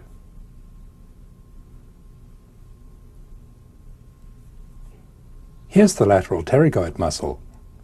It's quite small. The lateral pterygoid muscle arises partly from the underside of the greater wing of the sphenoid and partly from the lateral aspect of the lateral pterygoid plate. The fibers of the lateral pterygoid muscle run backward and a little laterally. We'll go round to a medial view to see where they go. The main insertion of the lateral pterygoid is into this hollow on the front of the condylar process. The lateral pterygoid also inserts onto the capsule of the temporomandibular joint and into the front edge of the articular disc. These windows in the capsule were made artificially, as in the shot that we saw previously. Now that we've seen the lateral pterygoid, we'll add the medial pterygoid muscle to the picture. The medial pterygoid muscle is larger than the lateral pterygoid and runs in a quite different direction. The medial pterygoid muscle arises from both the pterygoid plates, the medial aspect of the lateral one and the lateral aspect of the medial one, also from this corner of the maxilla, the tuber. The fibers of the medial pterygoid muscle run downwards, backwards, and laterally. They insert here along the inner aspect of the angle of the mandible. Before adding the next muscle, the temporalis, to the picture, we'll put the coronoid process back in place, since that's where the temporalis inserts. Here's temporalis, the largest of the muscles of mastication. It's shaped like a fan. The temporalis arises from the wide area on the side of the skull that lies within the temporal line. The fibers of temporalis converge from above and from behind on the coronoid process. They insert on the outer aspect and the inner aspect of the coronoid process, and also here on the anterior part of the ramus of the mandible.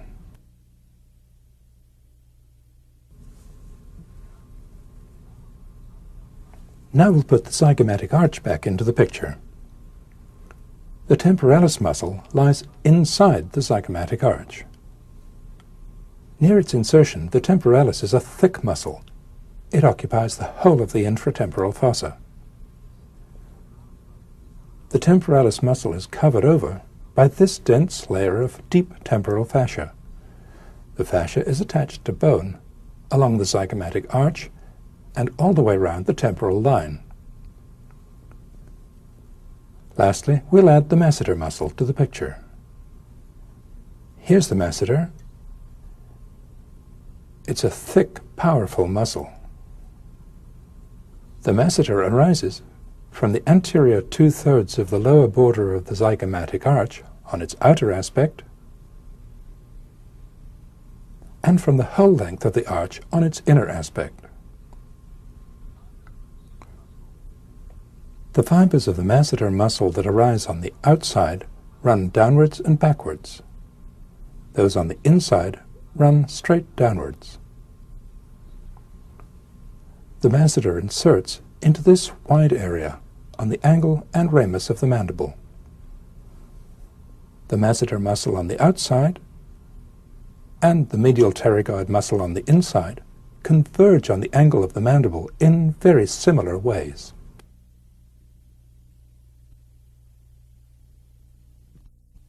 Now, let's take a look at the actions of the muscles that we've just seen. The action of closing the jaw is performed by the upward pull of the temporalis, the masseter, and the medial pterygoid muscles. Opening of the jaw is brought about partly by the force of gravity, partly by the forward pull of the lateral pterygoid muscles, and partly by the backward and downward pull of muscles we'll see in a minute that act by way of the hyoid bone. We've not yet seen the two accessory ligaments that restrain forward movement of the mandible. These are the stylomandibular ligament and the sphenomandibular ligament.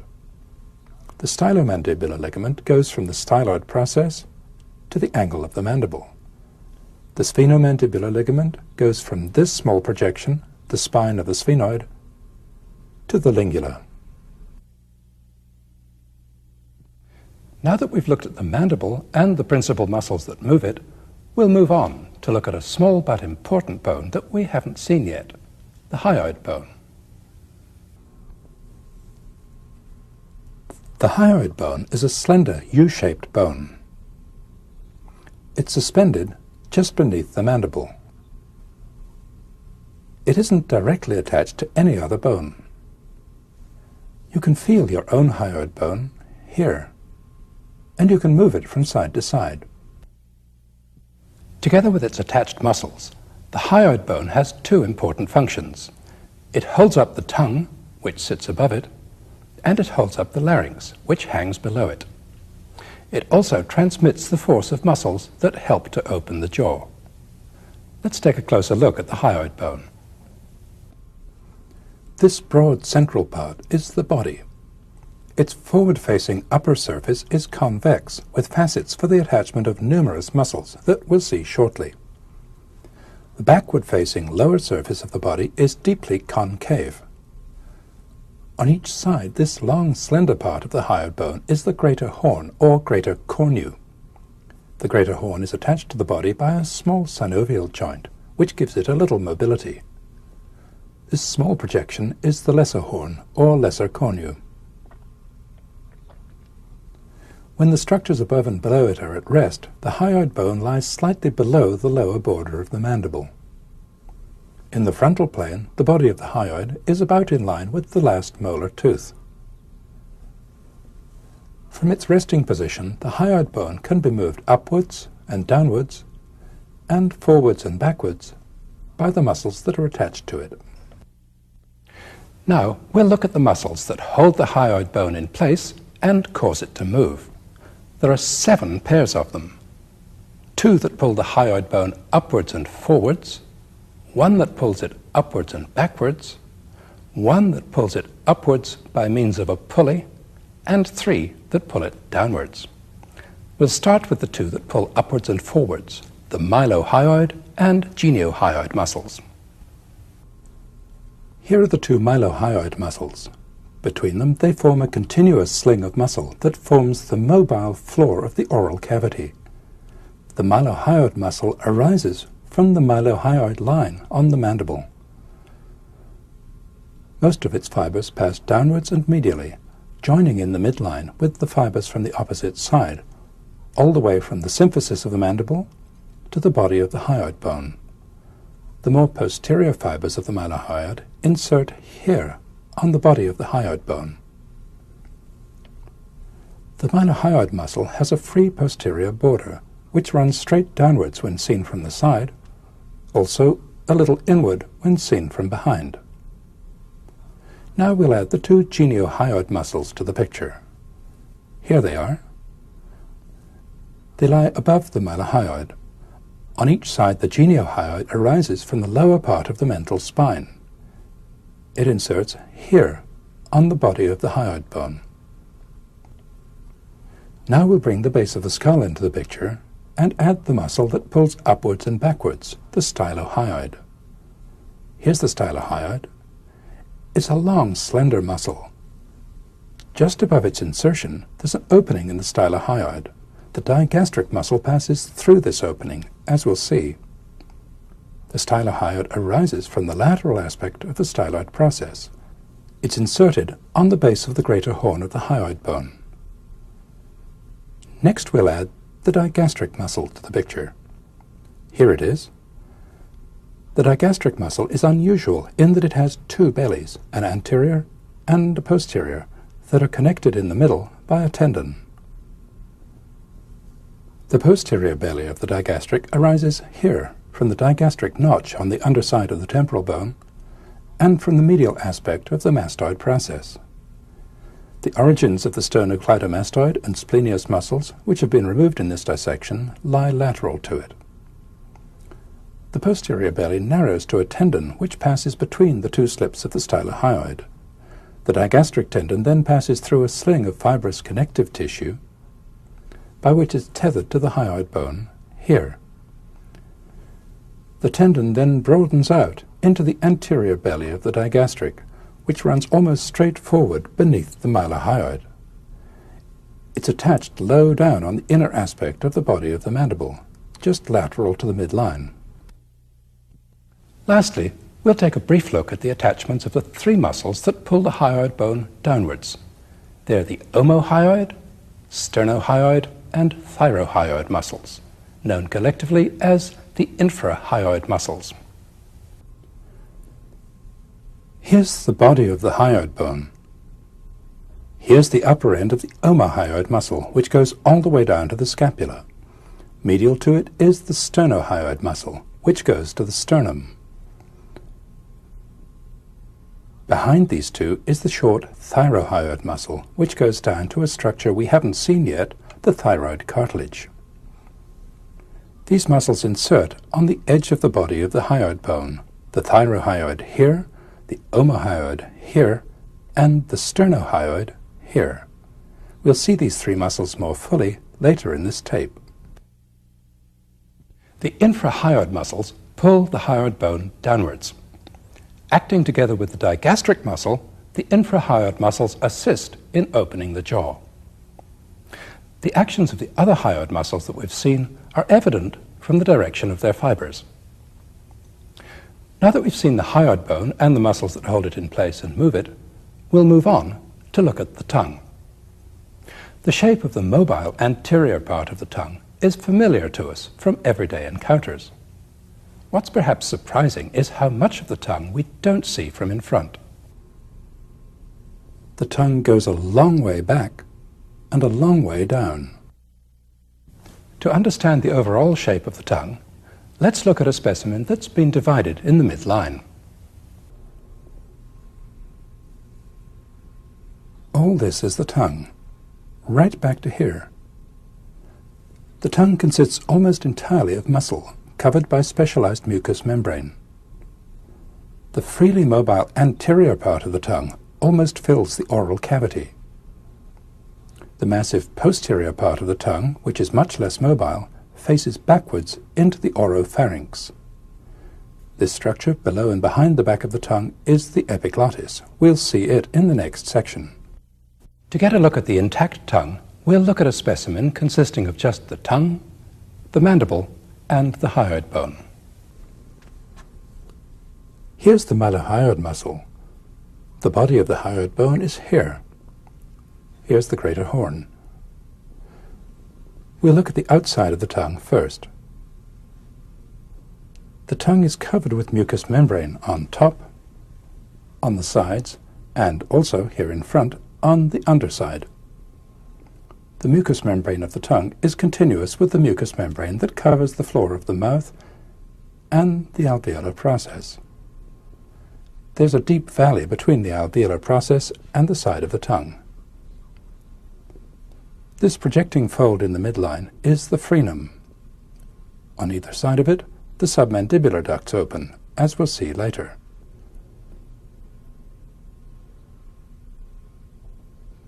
The mucous membrane over the root of the tongue is thin and mobile.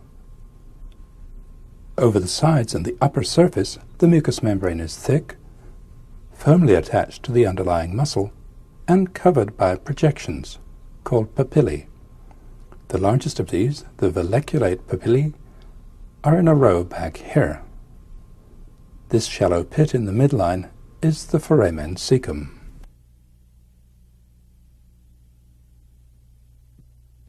The muscles that form the bulk of the tongue are intrinsic muscles, which run from one part of the tongue to another, and extrinsic muscles, which are attached to bone.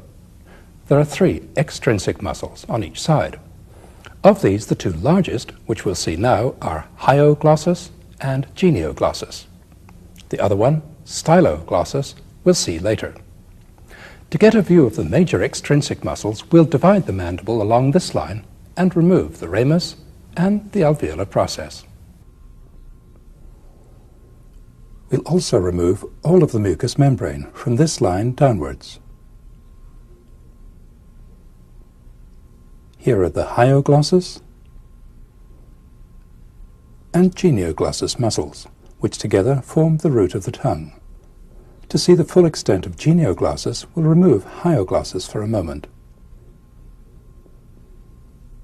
All this is genioglossus. Genioglossus arises just above the geniohyoid from the upper part of the mental spine. Its fibers fan out, the highest ones arching forward almost to the tip of the tongue, the lowest ones running straight backward to the most posterior part of the tongue. Genioglossus compacts the tongue and pulls it forwards. Now we'll put hyoglossus back in the picture. Hyoglossus is a thin, flat sheet of muscle. Its fibers run upwards and forwards. Hyoglossus arises from the whole length of the greater horn of the hyoid bone. Here's the greater horn, and ends here, along the side of the tongue. Hyoglossus flattens the tongue and pulls it backwards and downwards. Here alongside hyoglossus is the 3rd extrinsic tongue muscle, styloglossus, coming in from behind. We'll see it later. Here's the mylohyoid muscle, seen from behind. The space between the mylohyoid and hyoglossus muscles is the pathway for the nerves to the tongue and the submandibular duct, as we'll see in the next tape. The intrinsic muscles of the tongue, which we won't look at in detail, run both longitudinally and transversely above and between the extrinsic muscles. They're responsible for many of the fine movements that are involved in handling food and in speech. We've looked at a lot of muscles in this section: the muscles of mastication, the muscles of the hyoid bone, and the extrinsic tongue muscles. Later in this section, when we look at the salivary glands and at the pharynx, we'll have a chance to see how all the muscles fit together that we've seen up to now. Before we move on, let's review the structures that we've seen so far in this section.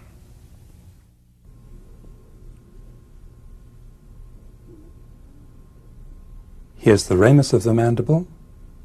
Here's the body, formed by the alveolar process and the base.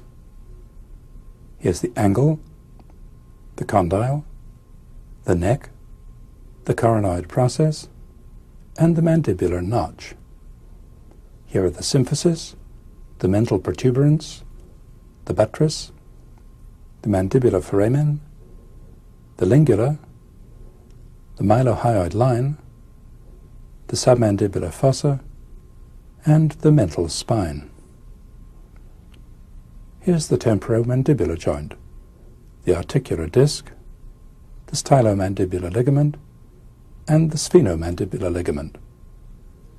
Here are the lateral pterygoid muscle, the medial pterygoid muscle, the temporalis, and the masseter.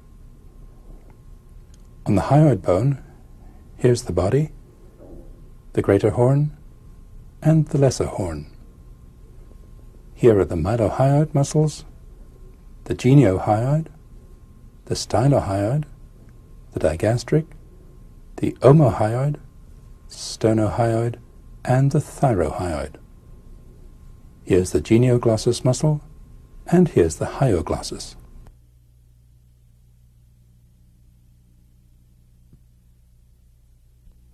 Now we'll move on to take an overall look at the oral cavity and at some important closely related structures. We'll look first at the shape and extent of the oral cavity. Then we'll look at the muscles of the cheek and lips, then at the teeth, then at the salivary glands. To understand the shape of the oral cavity and its extent, we'll look at it in a living model. Here's the tongue, here's the palate, here's the inner aspect of the alveolar process of the maxilla and of the mandible. The alveolar processes of the maxilla and mandible, together with the upper and lower teeth, project into the oral cavity from above and below. They divide the oral cavity into an inner part and an outer part. The upper and lower gums, or gingivae, are formed by mucous membrane that covers the alveolar processes on the outside and on the inside. The outer part of the oral cavity, the vestibule, lies between the teeth and gums on the inside and the cheek and lips on the outside. The mucous membrane of the lips and cheek is continuous above and below with the mucous membrane of the gums. The inner part of the cavity is closed off above by the hard palate and further back by the soft palate, which ends back here at the uvula. It's closed off below largely by the tongue and also by the mucous membrane of the floor of the mouth. To see the features of the posterior part of the oral cavity, we'll look at a dissected specimen that's been divided in the midline. This specimen is missing a number of teeth. The mucous membrane that lines the cheek passes medially behind the last molar teeth and becomes continuous with the mucous membrane of the inner part of the oral cavity. The front of the ramus of the mandible is here. To look at the wall of the oral cavity further back, we'll move the soft palate backward. This fold in the mucous membrane, running from the soft palate to the side of the tongue, is the palatoglossal arch. It acts as a dam, preventing liquid from spilling backward past the side of the tongue. This less noticeable fold is the palatopharyngeal arch. This triangle between the two arches is occupied in early life by a prominent mass of lymphoid tissue, the tonsil. In later life, as in this specimen, the tonsil atrophies. Here's the palatoglossal arch in a young person. Here behind it is the tonsil. We'll look at the soft palate along with the pharynx at the end of this section. Now that we've looked at the overall shape of the oral cavity, we'll move on to look at the muscles of the cheek and lips. The muscles we'll look at are the buccinator, which forms the muscular lining of the cheek, and the complex of muscles that surround the mouth, collectively called the orbicularis oris.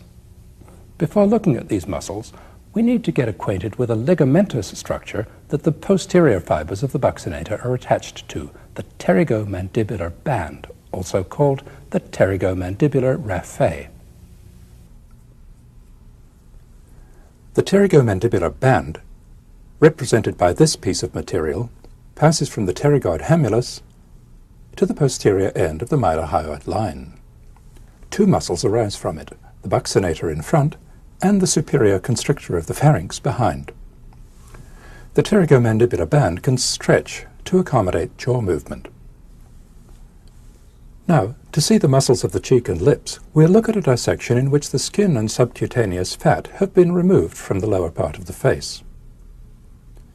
The muscles of facial expression have also been removed. Here's the orbicularis oris, here's the buccinator. The two are closely associated.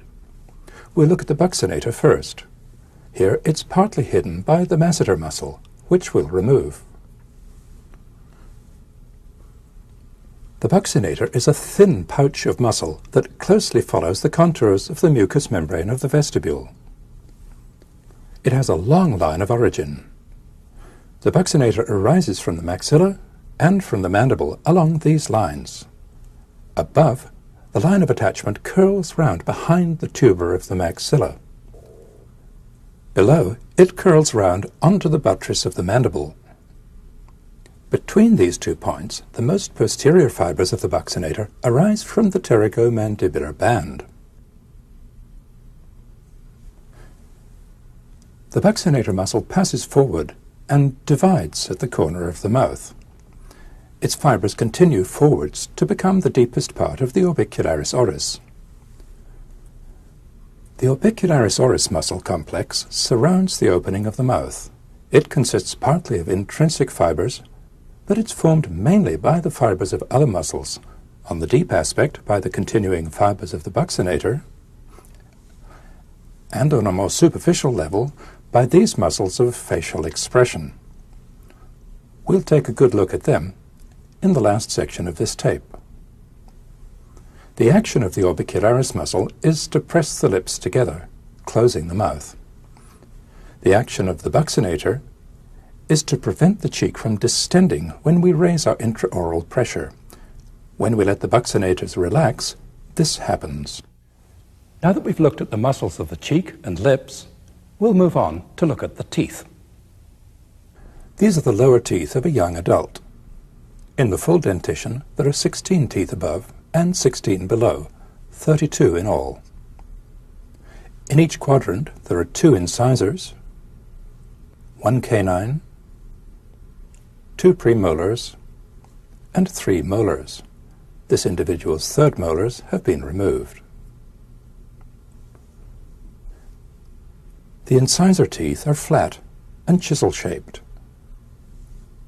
The canine teeth have a crown that's cone-shaped and a massive root which forms a prominence in the gum. The premolar teeth are broad and short from front to back. They have 2 projecting cusps.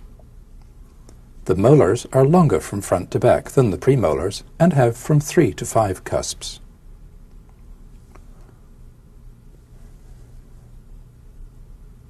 Each tooth consists of a crown, which projects above the gingiva, and a root or roots which are embedded in bone. The tip of the root is called the apex. The crown and the root meet at this slight narrowing, the neck. The crown is covered on the outside with enamel, which is extremely hard. The inner part of the crown and the root are made of dentin. The tooth is fixed to the surrounding bone by a layer of specialized periosteum, the periodontal membrane or ligament. The space within the tooth is the pulp cavity. The pulp of the tooth contains blood vessels and nerves, which enter through the apical canal. The incisors and canines have 1 root. The premolars have a single root that's forked at the end. The molar teeth have multiple roots. The upper ones have 3. The lower ones usually have 2. Now that we've looked at the teeth, we'll move on to look at the glands that produce saliva, the salivary glands. There are three salivary glands: the parotid gland on the side of the face, the submandibular gland beneath the body of the mandible, and the sublingual gland in the floor of the mouth. We'll look at the parotid gland first. Part of the parotid gland lies superficially in the posterior part of the cheek. Part of it lies deep in the space between the ramus of the mandible and the sternocleidomastoid muscle. We'll look at the deep part first. To look at the deep part of the parotid gland, we'll start with a dissection in which the whole of the gland has been removed. This is a good opportunity to see, all in one place, a number of structures that we've learned about separately. Let's take a good look round. Here's the posterior border of the ramus of the mandible. Here's the zygomatic arch. Here's the external auditory meatus. Here's the mastoid process. Here's the sternocleidomastoid muscle. Here's the masseter muscle. Here's the space that's occupied by the deep part of the parotid gland. Here's the posterior belly of the digastric muscle lying deep to the sternocleidomastoid. Here's the styloid process and the stylohyoid muscle. Here, emerging behind the styloid process, is the trunk of an important nerve, the facial nerve. The facial nerve, which provides the motor innervation to all the muscles of facial expression, has an important relationship to the parotid gland.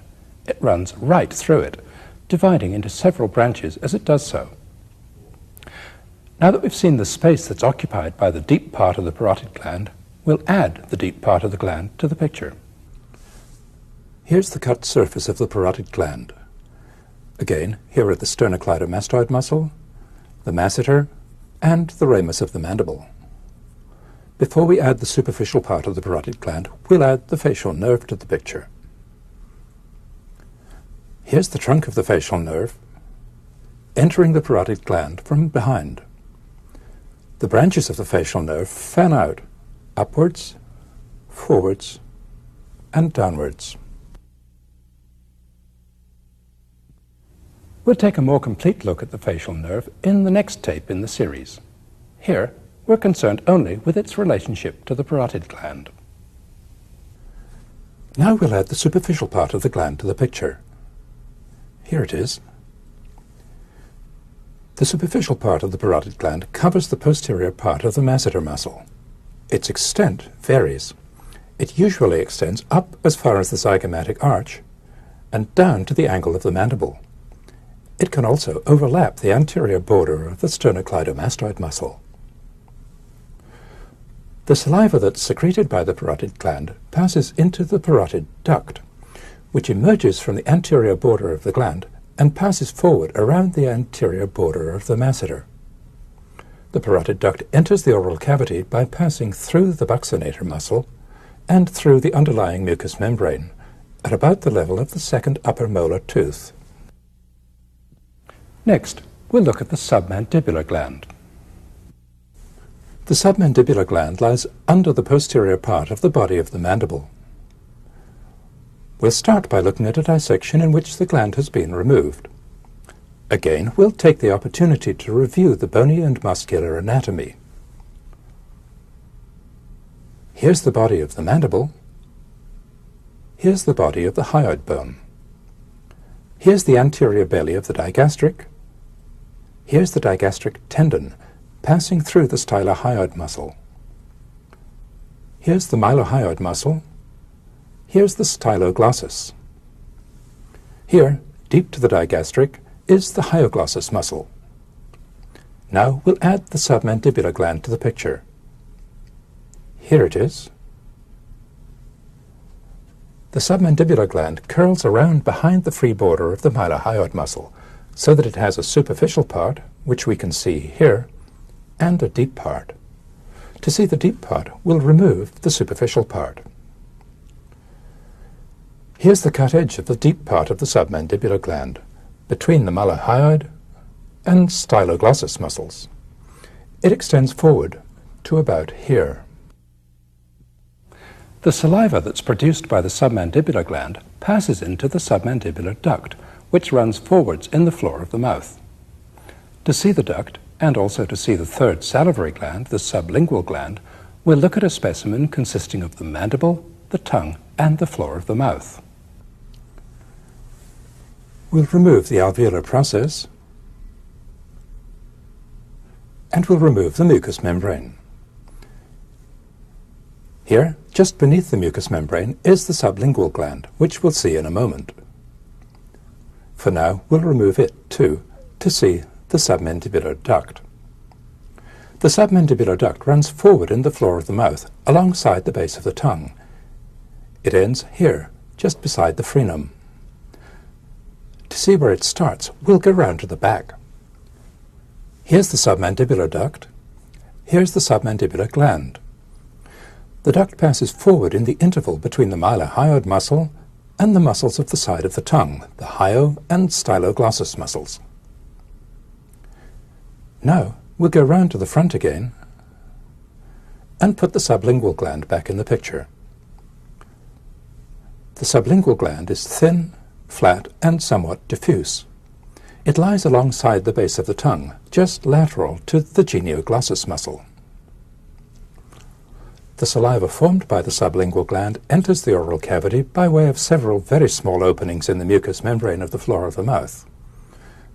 The openings are too small to see here. Now that we've looked at the salivary glands, we'll move on to complete our picture of the structures around the oral cavity by looking at the pharynx. To understand the lower part of the pharynx, we need to look at two important structures that we haven't seen yet, the thyroid cartilage and the cricoid cartilage. The thyroid cartilage is here, below the hyoid bone. The cricoid cartilage is here, just below the thyroid cartilage.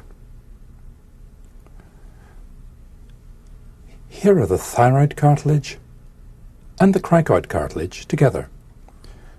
The cricoid cartilage is partly enclosed by the larger thyroid cartilage.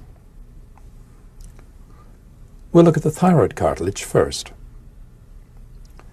The thyroid cartilage consists of two slightly curved plates, the laminae. The laminae are joined together in front. They're widely separated behind. The laminae meet at an angle of 120 degrees in the female, 90 degrees in the male. This is a female specimen. In the male, the thyroid cartilage projects forwards, giving rise to the laryngeal prominence, also known as the Adam's apple. Above, the two laminae meet in a V-shaped notch, the superior thyroid notch, that's easy to feel, just above the laryngeal prominence. On the sides of the lamina are two projections, the superior and inferior tubercles. They're joined by this slight ridge, the oblique line, which is a major muscle attachment, as we'll see.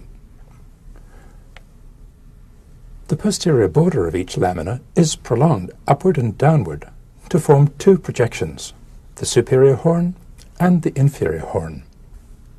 The superior horn points upwards and backwards, the inferior horn points downwards. The thyroid cartilage hangs directly below the hyoid bone. The upper border of the thyroid cartilage has the same curvature as the arch of the hyoid bone. The thyroid cartilage is suspended from the hyoid bone by this membrane, the thyrohyoid membrane. On each side, the posterior part of the membrane is thickened, forming the lateral thyrohyoid ligament.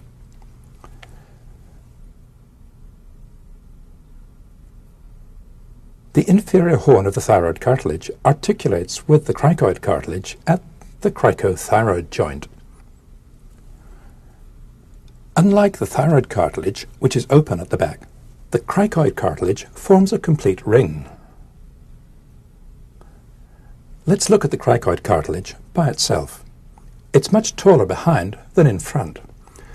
The narrow part in front is the arch. The tall part behind is the lamina. The inferior horn of the thyroid cartilage articulates here. Below, the cricoid cartilage is continuous with the upper end of the trachea. The cricoid and thyroid cartilages form the framework for the larynx. We'll see them in that context in the next section of this tape. We're concerned with them in this section because they also give attachment to some important muscles of the lower part of the pharynx.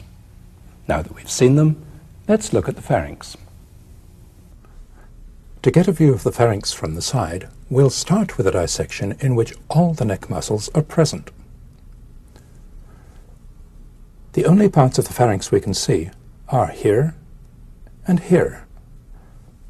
To get a better view, we'll remove the sternocleidomastoid muscle. We'll also remove all the underlying nerves and blood vessels. Here, just in front of the vertebral column, are the longus capitis and longus cervicis muscles. Here, below them, are the scalene muscles. Here's the lower half of the pharynx. The pharynx lies just in front of the longus muscles. To see the whole of the pharynx from behind, we'll remove the vertebral column and all the neck muscles. Here's the pharynx. The pharynx extends from the base of the occiput to the level of the top of the clavicle. The upper part of the pharynx is partly hidden by the digastric muscle, which we'll remove. The upper part of the pharynx is hidden also by the styloid process and the three muscles that descend from it, stylohyoid, which we'll remove, and two other slender muscles which we'll meet shortly, styloglossus and stylopharyngeus.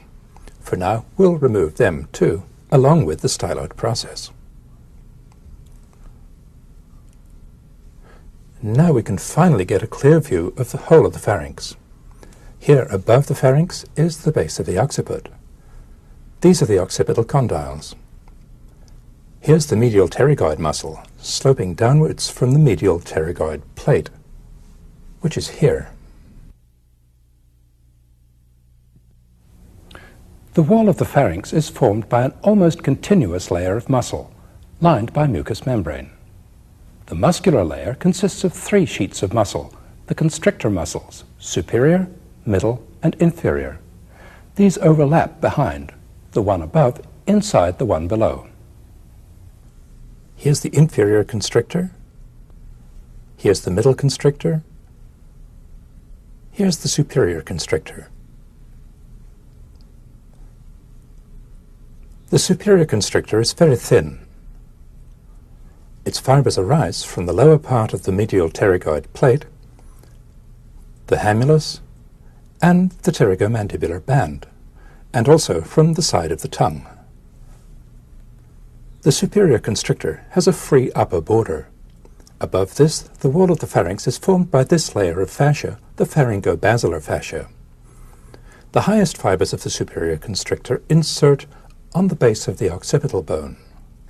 The remaining fibers meet in the midline with the fibers from the opposite side, extending down to here, inside the middle constrictor.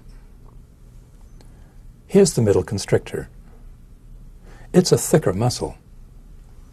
The middle constrictor arises from the lesser horn and the greater horn of the hyoid bone. Here's the tip of the greater horn of the hyoid bone. Here's the edge of the lateral thyrohyoid ligament. The fibers of the middle constrictor fan out, meeting with those of the opposite side from here down to here inside the inferior constrictor. Here's the upper border of the inferior constrictor. It's thicker again than the middle constrictor.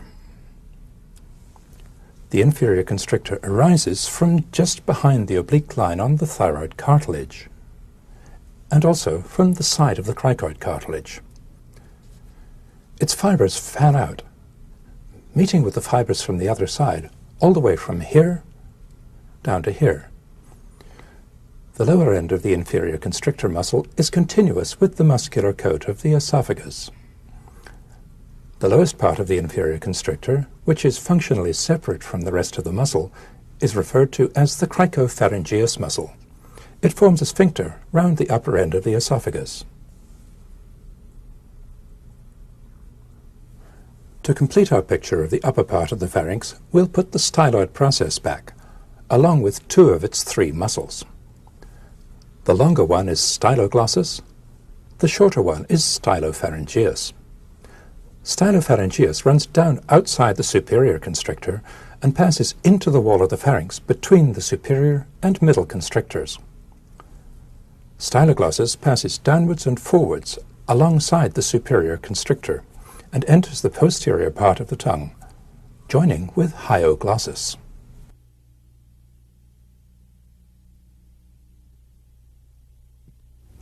To complete our picture of the pharynx, we'll look at a specimen that's been divided in the midline. Looking at the pharynx from the inside will also let us see the muscles of the palate that we left out of the picture in the previous section.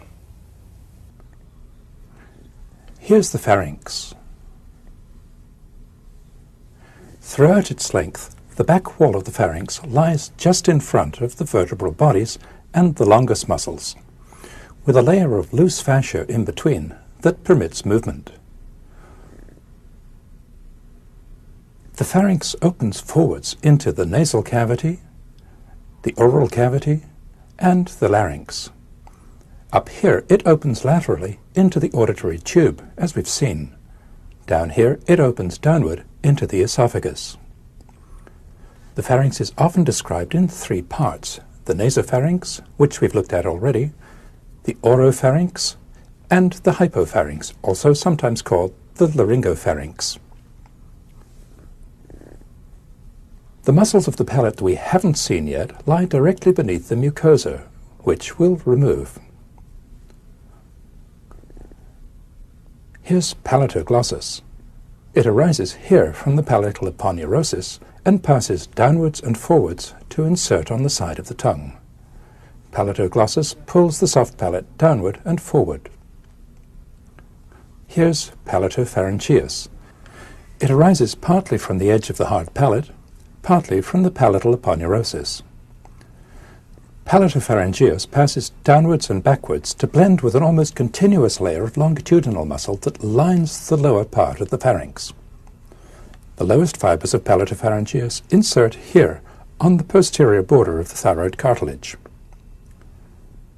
The palatopharyngeus muscle lies inside the constrictor muscles, hiding them almost completely in this medial view.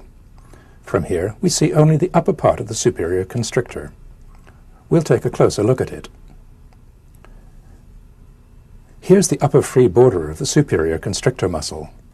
Coming in towards us from above are structures that we met earlier in this tape: the levator palati muscle, the tensor palati muscle, and the cartilage of the auditory tube. Now let's review what we've seen of the oral cavity, the muscles of the cheek and lips, the teeth, the salivary glands, and the pharynx.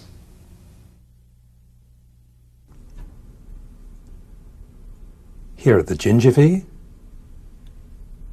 the hard palate, the soft palate, and the uvula.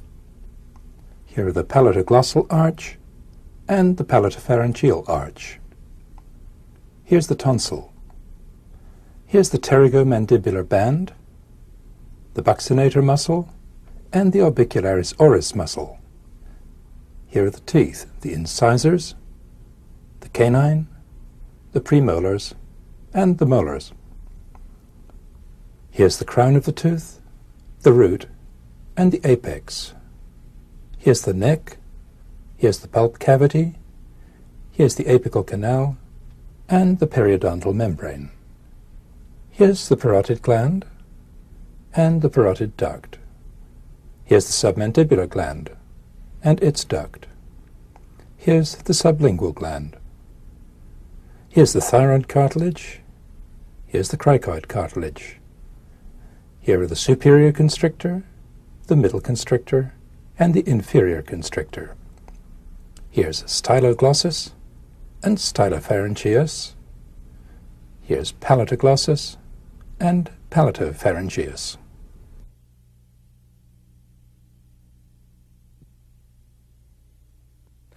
That brings us to the end of this long section on the oral cavity and the structures that surround it. In the next section, we'll look at the larynx and its surrounding structures.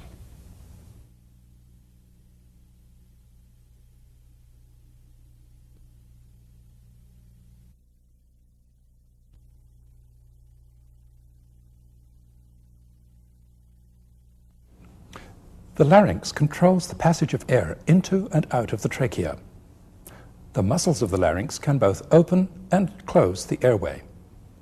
In addition, the muscles of the larynx adjust the length and tension of the vocal folds, leading to the production of voice sounds.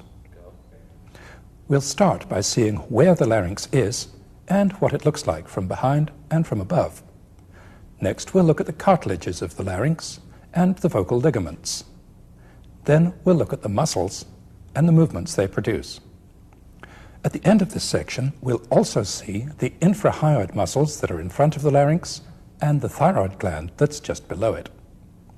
We'll start by looking at the front of the neck, with just the skin and subcutaneous tissue removed. We'll remove the sternocleidomastoid muscles and the clavicles. And we'll also remove these slender muscles, the infrahyoid muscles. We'll see them later. This is the thyroid gland. We'll see it later too. For now, we'll remove it. Here's the thyroid cartilage. Here below it is the cricoid cartilage, hidden by the cricothyroid muscle. These two cartilages form the framework of the larynx. The thyroid cartilage is suspended from the hyoid bone, which is here, by the thyrohyoid membrane. Below, the cricoid cartilage is continuous with the upper end of the trachea. Here on each side, this sleeve of connective tissue, the carotid sheath, contains the major blood vessels of the head and neck. We'll remove the carotid sheaths. We'll also remove the musculoskeletal structures behind and below the larynx. Here's the trachea. Here's the esophagus. Here's the lower part of the pharynx. To see the larynx from behind, we'll remove the posterior wall of the pharynx. Here's the opening of the larynx, the superior laryngeal aperture. It faces almost directly backwards.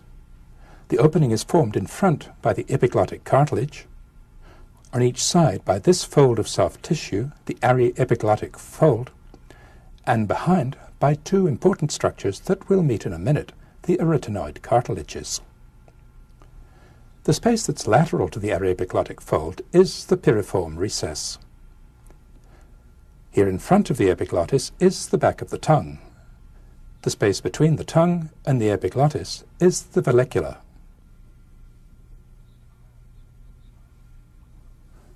To see the larynx from inside, we'll look at a specimen that's been divided in the midline.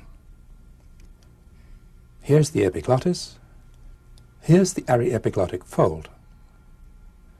Here's the divided thyroid cartilage and the divided arch and lamina of the cricoid cartilage. The important features of the wall of the larynx are this small side cavity, the vestibule, and these two folds in the mucous membrane, the vestibular fold above and the vocal fold below. Just beneath the mucosa of the vocal fold is an important structure, the vocal ligament, which we'll see shortly. Here's the larynx in the living body, seen from above with an endoscopic camera. Here's the epiglottis. Here's the left aryepiglottic fold. Here are the vestibular folds. Here are the vocal folds. Here between them, we're looking down through the vocal opening into the trachea. To get a preview of the muscles of the larynx, we'll remove the mucous membrane from here down to here. Some of the muscles of the larynx are visible here. Others are hidden by the thyroid cartilage. We'll see these muscles later in this section. Before we look at the muscles, we need to take a further look at the cartilages of the larynx. Then we need to understand the vocal ligaments and the vocal opening. In looking at the cartilages, we'll first revisit the thyroid and cricoid cartilages, which we saw in the last section. Then we'll add to our picture the epiglottic cartilage and the small but important arytenoid cartilages. We took a good look at the thyroid cartilage and the cricoid cartilage in the last section. As we saw, the two cartilages articulate here. When the arch of the cricoid moves up and down, the top of the lamina moves backward and forward. The two cartilages are held together at the front by the strong cricothyroid membrane, which is part of a larger structure, as we'll see later. Now we'll add the epiglottic cartilage to the picture. The epiglottic cartilage is shaped like a leaf, with a slender stem that's attached here to the thyroid cartilage. The epiglottic cartilage is also attached to the body of the hyoid bone by fibrous tissue that runs through this pad of fat. The epiglottic cartilage is covered by mucous membrane here on the back and on the front down to here. The epiglottic cartilage is highly flexible. Next we'll add the arytenoid cartilages to the picture. Here they are. The arytenoid cartilages, which are highly mobile, sit on top of the lamina of the cricoid cartilage, just to each side of the midline. They articulate with the cricoid cartilage at these two surfaces. Here's the right arytenoid cartilage, seen from behind. This tall upward projection is the colliculus. This pointed forward projection is the vocal process. The vocal ligament is attached here. On the underside, this inward-facing articular surface articulates with the cricoid cartilage. Next to the articular surface, this projection on the lateral aspect is the muscular process. Muscles are attached to the muscular process and also to the lateral border and to this broad convex surface which faces forwards. The top of the colliculus is prolonged by this tiny corniculate cartilage which faces backwards. In the intact larynx, the arytenoid cartilages are here. When seen from the side, the arytenoid cartilage is here, with the vocal process just in line with the vocal fold. The arytenoid cartilages can move laterally and medially, and they can rotate about a vertical axis. When the muscular process moves backward and forward, the vocal process is abducted and adducted. Now that we've looked at the skeleton of the larynx, it's time to get acquainted with the vocal ligament and the vocal opening. To see the vocal ligament, we'll look at a specimen in which the lamina of the thyroid cartilage has been removed on the right side. Here are the vocal processes of the arytenoid cartilages. We'll add the vocal ligaments to the picture. Here they are. The vocal ligaments run from the thyroid cartilage in the midline to the tips of the vocal processes of the arytenoid cartilages. They're fixed in front and highly mobile behind. Their tension is affected by the tilt of the cricoid cartilage. The gap between the vocal ligaments is affected by rotation of the arytenoid cartilage. The vocal ligament isn't an isolated structure. It's the free upper border of this cone-shaped sheet of membrane, the conus elasticus. The conus elasticus is attached below all the way along the upper border of the cricoid cartilage. Its upper border, which is free from here to here, forming the vocal ligament, is attached further back to the arytenoid cartilage. The anterior part of the conus elasticus is firmly attached to the thyroid cartilage, forming the cricothyroid ligament, which we saw earlier. Here's the right half of the larynx, with the mucous membrane intact. The conus elasticus is just beneath the mucous membrane, here. The mucous membrane is closely attached to the vocal ligament and also to the inner aspect of the arytenoid cartilage. At the level of the vocal folds, there's a narrowing between the walls of the larynx. Its anatomic name is the rima glottis, but in this tape we'll refer to it as the vocal opening. Its shape is extremely variable, depending on the movements of the arytenoid cartilages. Here's the vocal opening in a living person, seen from above. In quiet breathing, the opening is diamond-shaped. When we breathe deeply, it widens to a triangle. When we speak or sing, it narrows to a slit. When we hold our breath, it closes completely. Now we'll look at the muscles that produce movement between the cartilages of the larynx. First we'll see the cricothyroid muscle, then the two cricoarytenoid muscles, then the thyroarytenoid, transverse arytenoid, and aryepiglottic muscles. Here are the thyroid and cricoid cartilages with all the muscles removed. We'll add the cricothyroid muscle to the picture. Here it is. The cricothyroid muscle arises from here on the cricoid cartilage. It inserts on the thyroid cartilage, partly here on the lower border, and partly here on the inner aspect of the lamina. The cricothyroid muscle pulls the arch of the cricoid cartilage upwards. In doing so, it pulls the arytenoid cartilages backwards, making the vocal folds longer and tighter. To see the remaining muscles, we'll remove this half of the thyroid cartilage together with the cricothyroid muscle. Here are the internal laryngeal muscles. To begin understanding them, we'll take them all out of the picture for a moment. Here's the cricoid cartilage. Here's the arytenoid cartilage. Here's the conus elasticus. The vocal ligament is up here. This is the mucosa of the vestibule.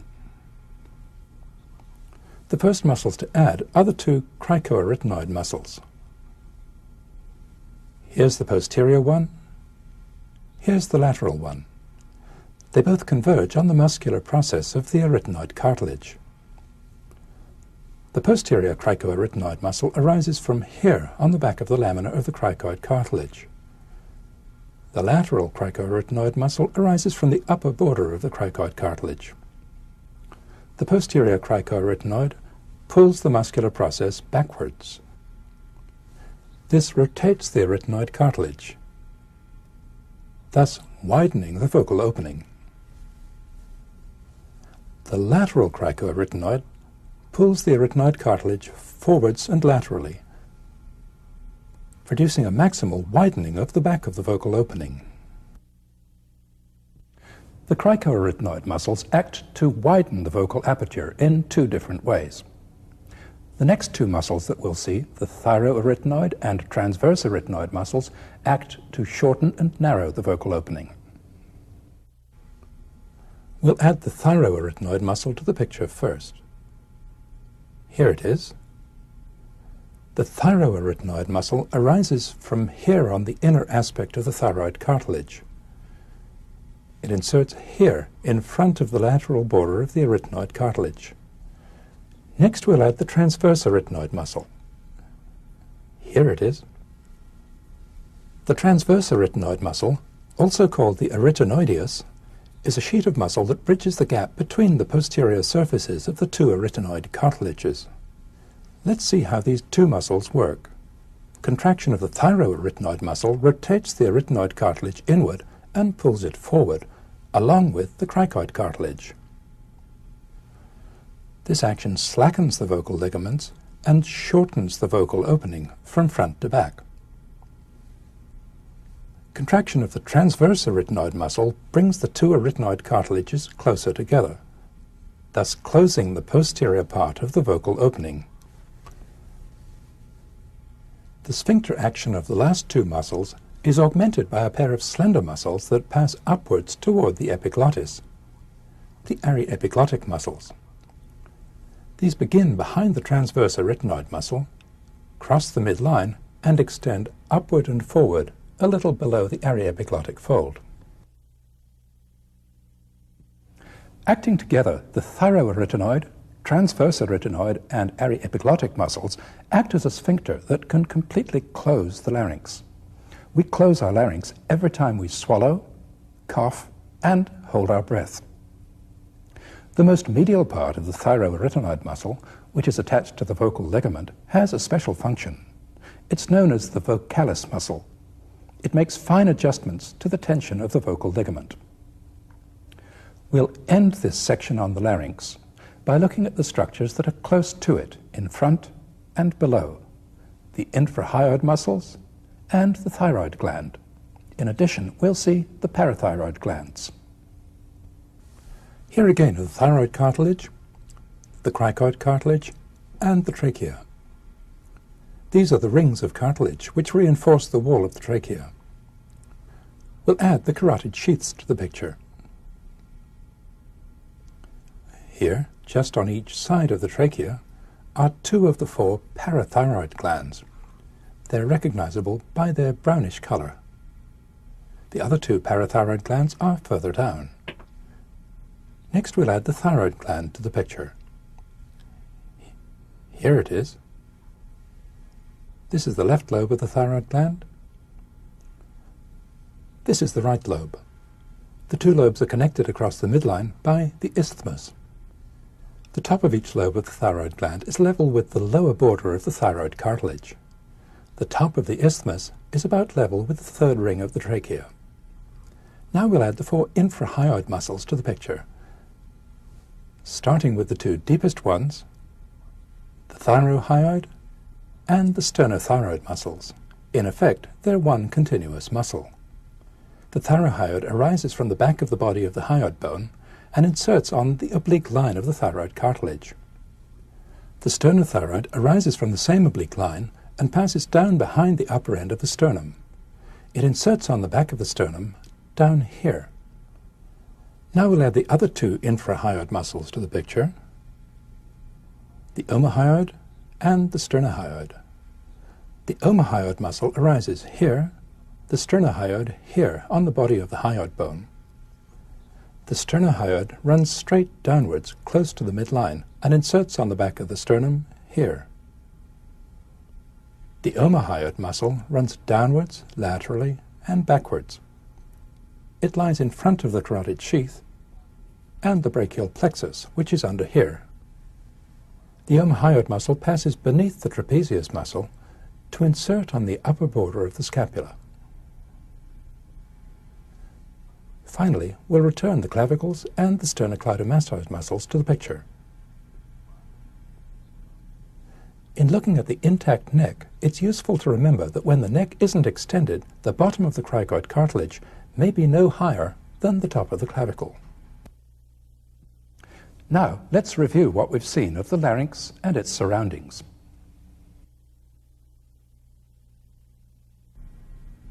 Here's the thyroid cartilage. Here's the cricoid cartilage. Here's the arytenoid cartilage with its colliculus, vocal process, and muscular process. Here's the trachea. Here's the cricothyroid ligament. Here's the conus elasticus. Here are the vocal ligaments. Here's the epiglottis, the aryepiglottic fold, the vallecula, and the piriform recess. Here's the vestibule, the vestibular fold, and the vocal fold. Here's the cricothyroid muscle, the cricoarytenoids, posterior and lateral, the thyroarytenoid muscle, and the transverse arytenoid muscle. Here are the parathyroid glands and the thyroid gland. Here are the thyrohyoid, sternothyroid, omohyoid, and sternohyoid muscles.